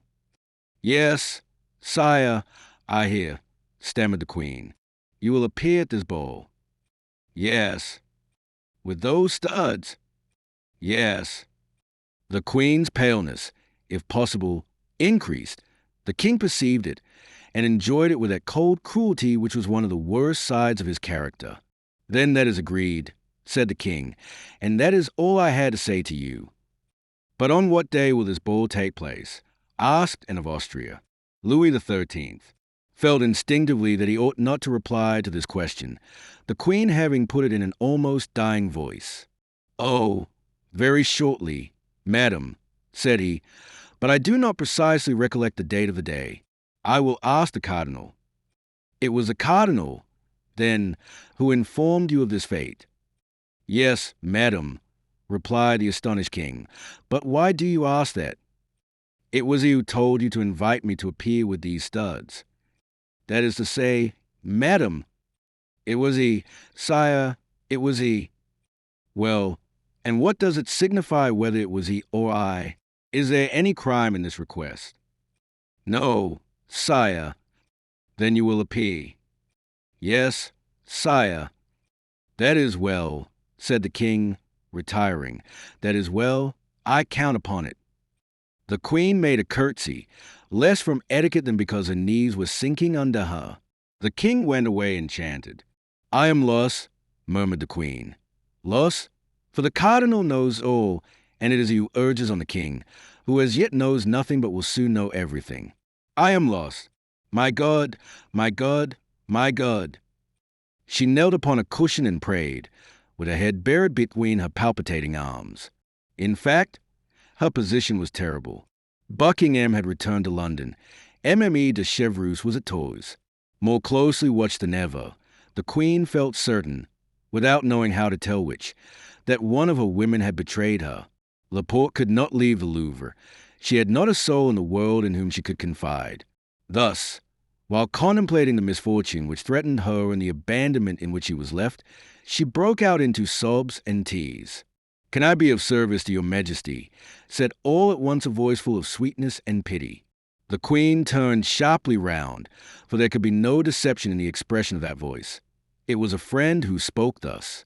In fact, at one of the doors which opened into the queen's apartment appeared the pretty Mme Bonacieux. She had been engaged in arranging the dresses and linen in a closet when the king entered. She could not get out and had heard all. The queen uttered a piercing cry at finding herself surprised, for in her trouble she did not at first recognize the young woman who had been given to her by Laporte. "Oh, fear nothing, madam," said the young woman, clasping her hands and weeping herself at the queen's sorrows. "I am your majesty's body and soul, and however far I may be from you, however inferior may be my position, I believe I have discovered a means of extricating your majesty from your trouble." "Oh, heaven, you," cried the queen, "but look me in the face. I am betrayed on all sides. Can I trust in you?" "Oh, madam," cried the young woman, falling on her knees, "upon my soul, I am ready to die for your majesty." This expression sprang from the very bottom of the heart, and, like the first, there was no mistaking it. "Yes," continued Mme Bonacieux, "yes, there are traitors here, but by the holy name of the Virgin, I swear that no one is more devoted to your majesty than I am. Those studs which the king speaks of, you gave them to the Duke of Buckingham, did you not? Those studs were enclosed in a little rosewood box which he held under his arm. Am I deceived? Is it not so, madam?" "Oh, my God, murmured the queen, whose teeth chattered with fright. "Well, those studs," continued Mme Bonacieux, "we must have them back again." "Yes, without doubt, it is necessary," cried the queen. "But how am I to act? How can it be effected?" "Someone must be sent to the duke." "But who? Who? In whom can I trust?"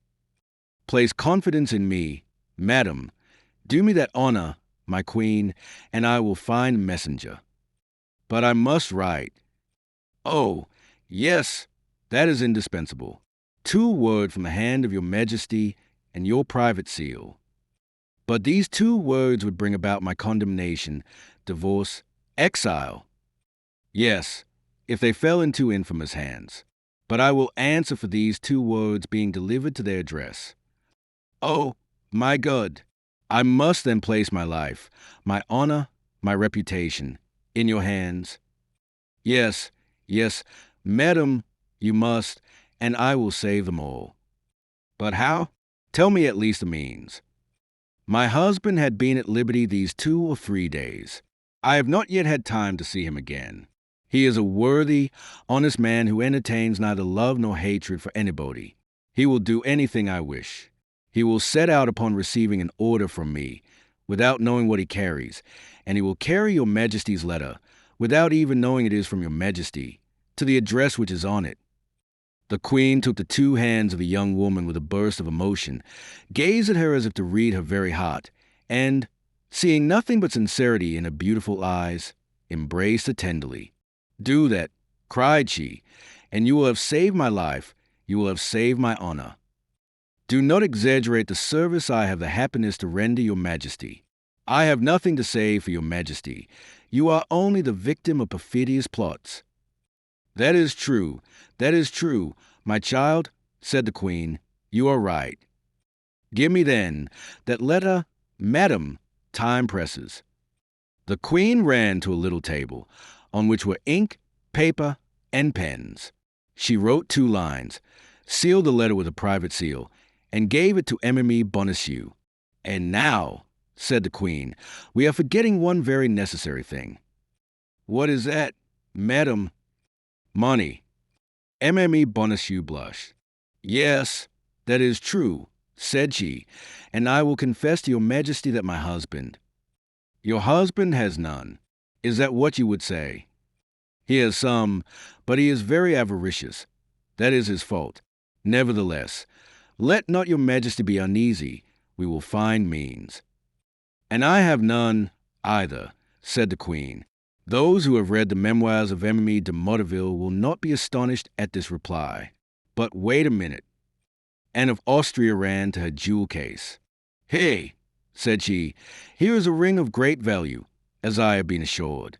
It came from my brother, the King of Spain. It is mine, and I am at liberty to dispose of it. Take this ring, raise money with it, and let your husband set out. In an hour you shall be obeyed. You see the address, said the queen, speaking so low that Aramis Bonacieux could hardly hear what she said. To my Lord Duke of Buckingham, London. The letter shall be given to himself. Generous girl, cried Anne of Austria. Aramis Bonacieux kissed the hands of the queen, concealed the paper in the bosom of a dress, and disappeared with the lightness of a bird. 10 minutes afterward she was at home. As she told the queen, she had not seen her husband since his liberation. She was ignorant of the change that had taken place in him with respect to the cardinal, a change which had since been strengthened by 2 or 3 visits from the Comte de Rochefort, who had become the best friend of Bonacieux, and had persuaded him, without much trouble, that no culpable sentiments had prompted the abduction of his wife, but that it was only a political precaution. She found M. Bonacieux alone. The poor man was recovering with difficulty the order in his house, in which he had found most of the furniture broken and the closets nearly emptied, justice not being one of the 3 things which King Solomon names as leaving no traces of their passage. As to the servant, she had run away at the moment of her master's arrest. Terror had had such an effect upon the poor girl that she had never ceased walking from Paris till she reached Burgundy, her native place. The worthy mercer had, immediately upon re-entering his house, informed his wife of his happy return, and his wife had replied by congratulating him, and telling him that the first moment she could steal from her duties should be devoted to paying him a visit. This first moment had been delayed 5 days, which, under any other circumstances, might have appeared rather long to M. Bonacieux. But he had, in the visit he had made to the cardinal, and in the visits Rochefort had made him, ample subjects for reflection, and as everybody knows, nothing makes time pass more quickly than reflection. This was the more so because Bonacieux's reflections were all rose-colored. Rochefort called him his friend, his dear Bonacieux, and never ceased telling him that the cardinal had a great respect for him. The mercer fancied himself already on the high road to honors and fortune. On a side, Emily Bonacieux had also reflected, but it must be admitted, upon something widely different from ambition. In spite of herself, her thoughts constantly reverted to that handsome young man who was so brave and appeared to be so much in love. Married at 18 to M. Bonacieux, having always lived among her husband's friends, people little capable of inspiring any sentiment whatever in a young woman whose heart was above her position, Emily Bonacieux had remained insensible to vulgar seductions, but at this period the title of gentleman had great influence with the citizen class, and D'Artagnan was a gentleman. Besides, he wore the uniform of the Guards, which, next to that of the Musketeers, was most admired by the ladies. He was, we repeat, handsome, young, and bold. He spoke of love like a man who did love and was anxious to be loved in return. There was certainly enough in all this to turn a head only 23 years old, and Emily Bonacieux had just attained that happy period of life. The couple, then, although they had not seen each other for 8 days, and during that time serious events had taken place in which both were concerned, accosted each other with a degree of preoccupation. Nevertheless, Bonacieux manifested real joy, and advanced toward his wife with open arms. Madame Bonacieux presented her cheek to him. "Let us talk a little," said she. "How?" said Bonacieux, astonished. "Yes, I have something of the highest importance to tell you." "True," said he, "and I have some questions sufficiently serious to put to you. Describe to me your abduction, I pray you." "Oh, that's of no consequence just now," said Emily Bonacieux. "And what does it concern, then, my captivity?" "I heard of it the day it happened, but as you were not guilty of any crime, as you were not guilty of any intrigue, as you, in short, knew nothing that could compromise yourself or anybody else, I attached no more importance to that event than it merited." "You speak very much at your ease, madam," said Bonacieux, hurt at the little interest his wife showed in him. "Do you know that I was plunged during a day and night in a dungeon of the Bastille?" "Oh, a day and night soon pass away. Let us return to the object that brings me here." "What? That which brings you home to me? Is it not the desire of seeing a husband again from whom you have been separated for a week?" asked the mercer, piqued to the quick. "Yes, that first, and other things afterward." "Speak." "It is a thing of the highest interest, and upon which our future fortune perhaps depends. The complexion of our fortune has changed very much since I saw you, Madame Bonacieux, and I should not be astonished if in the course of a few months it were to excite the envy of many folks." "Yes, particularly if you follow the instructions I am about to give you." "Me?" "Yes, you. There is good and holy action to be performed, monsieur, and much money to be gained at the same time." Emily Bonacieux knew that in talking of money to her husband, she took him on his weak side, but a man, were he even a mercer, when he had talked for 10 minutes with Cardinal Richelieu, is no longer the same man. "Much money to be gained," said Bonacieux, protruding his lip. "Yes, much." "About how much?" 1,000 pistoles, perhaps." "What you demand of me is serious." "Then—" "It is indeed." "What must be done?" "You must go away immediately. I will give you a paper which you must not part with on any account, and which you will deliver into the proper hands." "And whither am I to go?" "To London." "I go to London?" "Go to. You jest. I have no business in London." "But others wish that you should go there." "But who are those others?" "I warn you that I will never again work in the dark, and that I will know not only to what I expose myself, but for whom I expose myself. An illustrious person sends you, an illustrious person awaits you. The recompense will exceed your expectations. That is all I promise you. More intrigues. Nothing but intrigues. Thank you, madam. I am aware of them now. Monsieur Cardinal has enlightened me on that head." "The Cardinal!" cried Emily Bonacieux. "Have you seen the Cardinal?" "He sent for me," answered the mercer, proudly. "And you responded to his bidding, you imprudent man." "Well, I can't say I had much choice of going or not going, for I was taken to him between two guards. It is true also that as I did not then know his eminence, if I had been able to dispense with a visit, I should have been enchanted. He ill-treated you, then he threatened you. He gave me his hand and called me his friend. His friend. Do you hear that, madam? I am the friend of the great cardinal. Of the great cardinal. Perhaps you would contest his right to that title, madam? I would contest nothing, but I tell you that the favor of a minister is ephemeral, and that a man must be mad to attach himself to a minister. There are powers above us which do not depend upon a man or the issue of an event. It is to these powers we should rally. I am sorry for it, madam, but I acknowledge no other power but that of the great man whom I have the honor to serve. You serve the cardinal. Yes, madam, and as his servant, I will not allow you to be concerned in plots against the safety of the state, or to serve the intrigues of a woman who is not French and who has a Spanish heart. Fortunately, we have the great cardinal. His vigilant eye watches over and penetrates to the bottom of the heart. Bonacieux was repeating, word for word, a sentence which he had heard from the Comte de Rochefort, but the poor wife, who had reckoned on her husband, and who, in that hope, had answered for him to the queen, did not tremble the less, both at the danger into which she had nearly cast herself and at the helpless state to which he was reduced. Nevertheless, knowing the weakness of her husband, and more particularly his cupidity, she did not despair of bringing him round to her purpose. "Ah, you are a cardinalist. Then, monsieur, are you?" cried she, "and you serve the party of those who maltreat your wife and insult your queen. Private interests are as nothing before the interests of all. I am for those who save the state," said Bonacieux, emphatically. "And what do you know about the state you talk of?" said Emily Bonacieux, shrugging her shoulders. "Be satisfied with being a plain, straightforward citizen, and turn to that side which offers the most advantages." "Eh, said Bonacieux, slapping a plump, round bag, which returned the sound of money. "What do you think of this, Madam Preacher? Whence comes that money?" "You do not guess." "From the cardinal." "From him, and from my friend the Comte de Rochefort." "The Comte de Rochefort? Why, it was he who carried me off." "That may be, madam."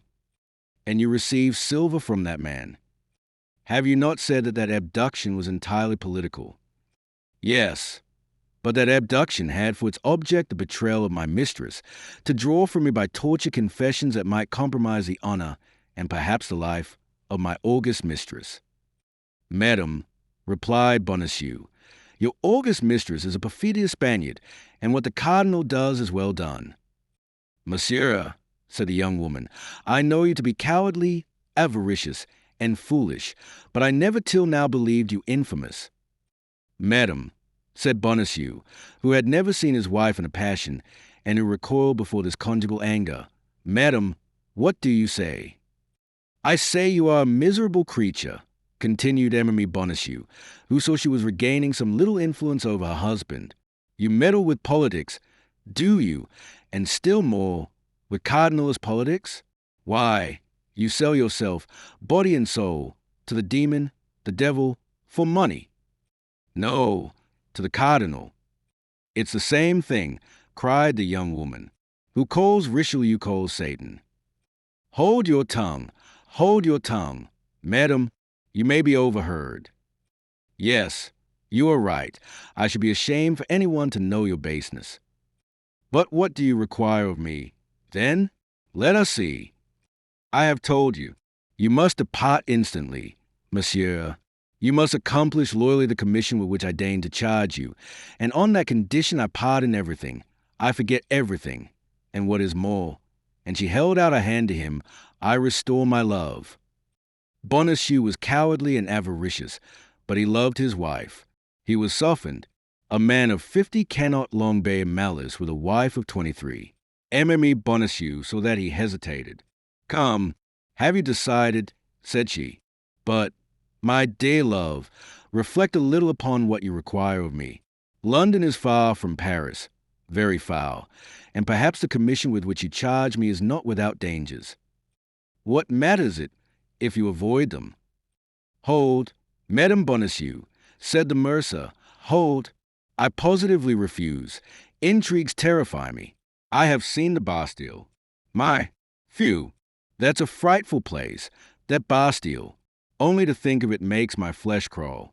They threaten me with torture. Do you know what torture is? Wooden points that they stick in between your legs till your bones stick out. No, positively I will not go. And, morbleu, why do you not go yourself? For in truth, I think I have hitherto been deceived in you. I really believe you are a man, and a violent one, too.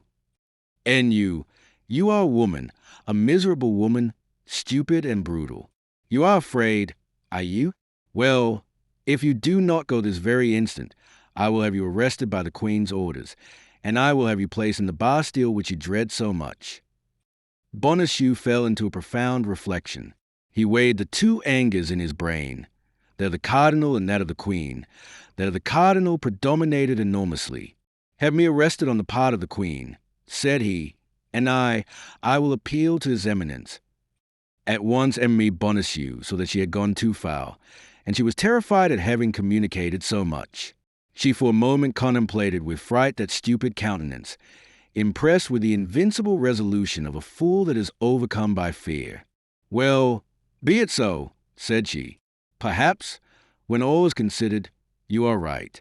In the long run, a man knows more about politics than a woman, particularly such as, like you, Monsieur Bonacieux, have conversed with the cardinal. And yet it is very hard, added she, that a man upon whose affection I thought I might depend treats me thus unkindly and will not comply with any of my fancies. That is because your fancies go too far, replied the triumphant Bonacieux, and I mistrust them. Well, I will give it up, then, said the young woman, sighing. It is well as it is. Say no more about it. At least you should tell me what I should have to do in London, replied Bonacieux, who remembered a little too late that Rochefort had desired him to endeavor to obtain his wife's secrets. It is of no use for you to know anything about it, said the young woman, whom an instinctive mistrust now impelled to draw back. It was about one of those purchases that interest women, a purchase by which much might have been gained. But the more the young woman excused herself, the more important Bonacieux thought the secret which he declined to confide to him. He resolved then to hasten immediately to the residence of the Comte de Rochefort, and tell him that the Queen was seeking for a messenger to send to London. Pardon me for quitting you, my dear Madame Bonacieux, said he, but, not knowing you would come to see me, I had made an engagement with a friend. I shall soon return, and if you will wait only a few minutes for me, as soon as I have concluded my business with that friend, as it is growing late, I will come back and reconduct you to the Louvre. Thank you, monsieur. You are not brave enough to be of any use to me whatever, replied Emily Bonacieux. I shall return very safely to the Louvre all alone. As you please, Madame Bonacieux, said the ex-mercer. Shall I see you again soon? Next week I hope my duties will afford me a little liberty, and I will take advantage of it to come and put things in order here, as they must necessarily be much deranged. Very well, I shall expect you. You are not angry with me? Not the least in the world. Till then. Bonacieux kissed his wife's hand, and set off at a quick pace. Well, said Emily Bonacieux, when her husband had shut the street door and she found herself alone, that imbecile lacked but one thing, to become a cardinalist. And I, who have answered for him to the Queen, I, who have promised my poor mistress, my God, she will take me for one of those wretches with whom the palace swarms and who are placed about her as spies. Monsieur Bonacieux, I never did love you much, but now it is worse than ever. I hate you, and on my word you shall pay for this. At the moment she spoke these words, a rap on the ceiling made her raise her head, and a voice which reached her through the ceiling cried, Dear Madame Bonacieux, open for me the little door in the alley, and I will come down to you.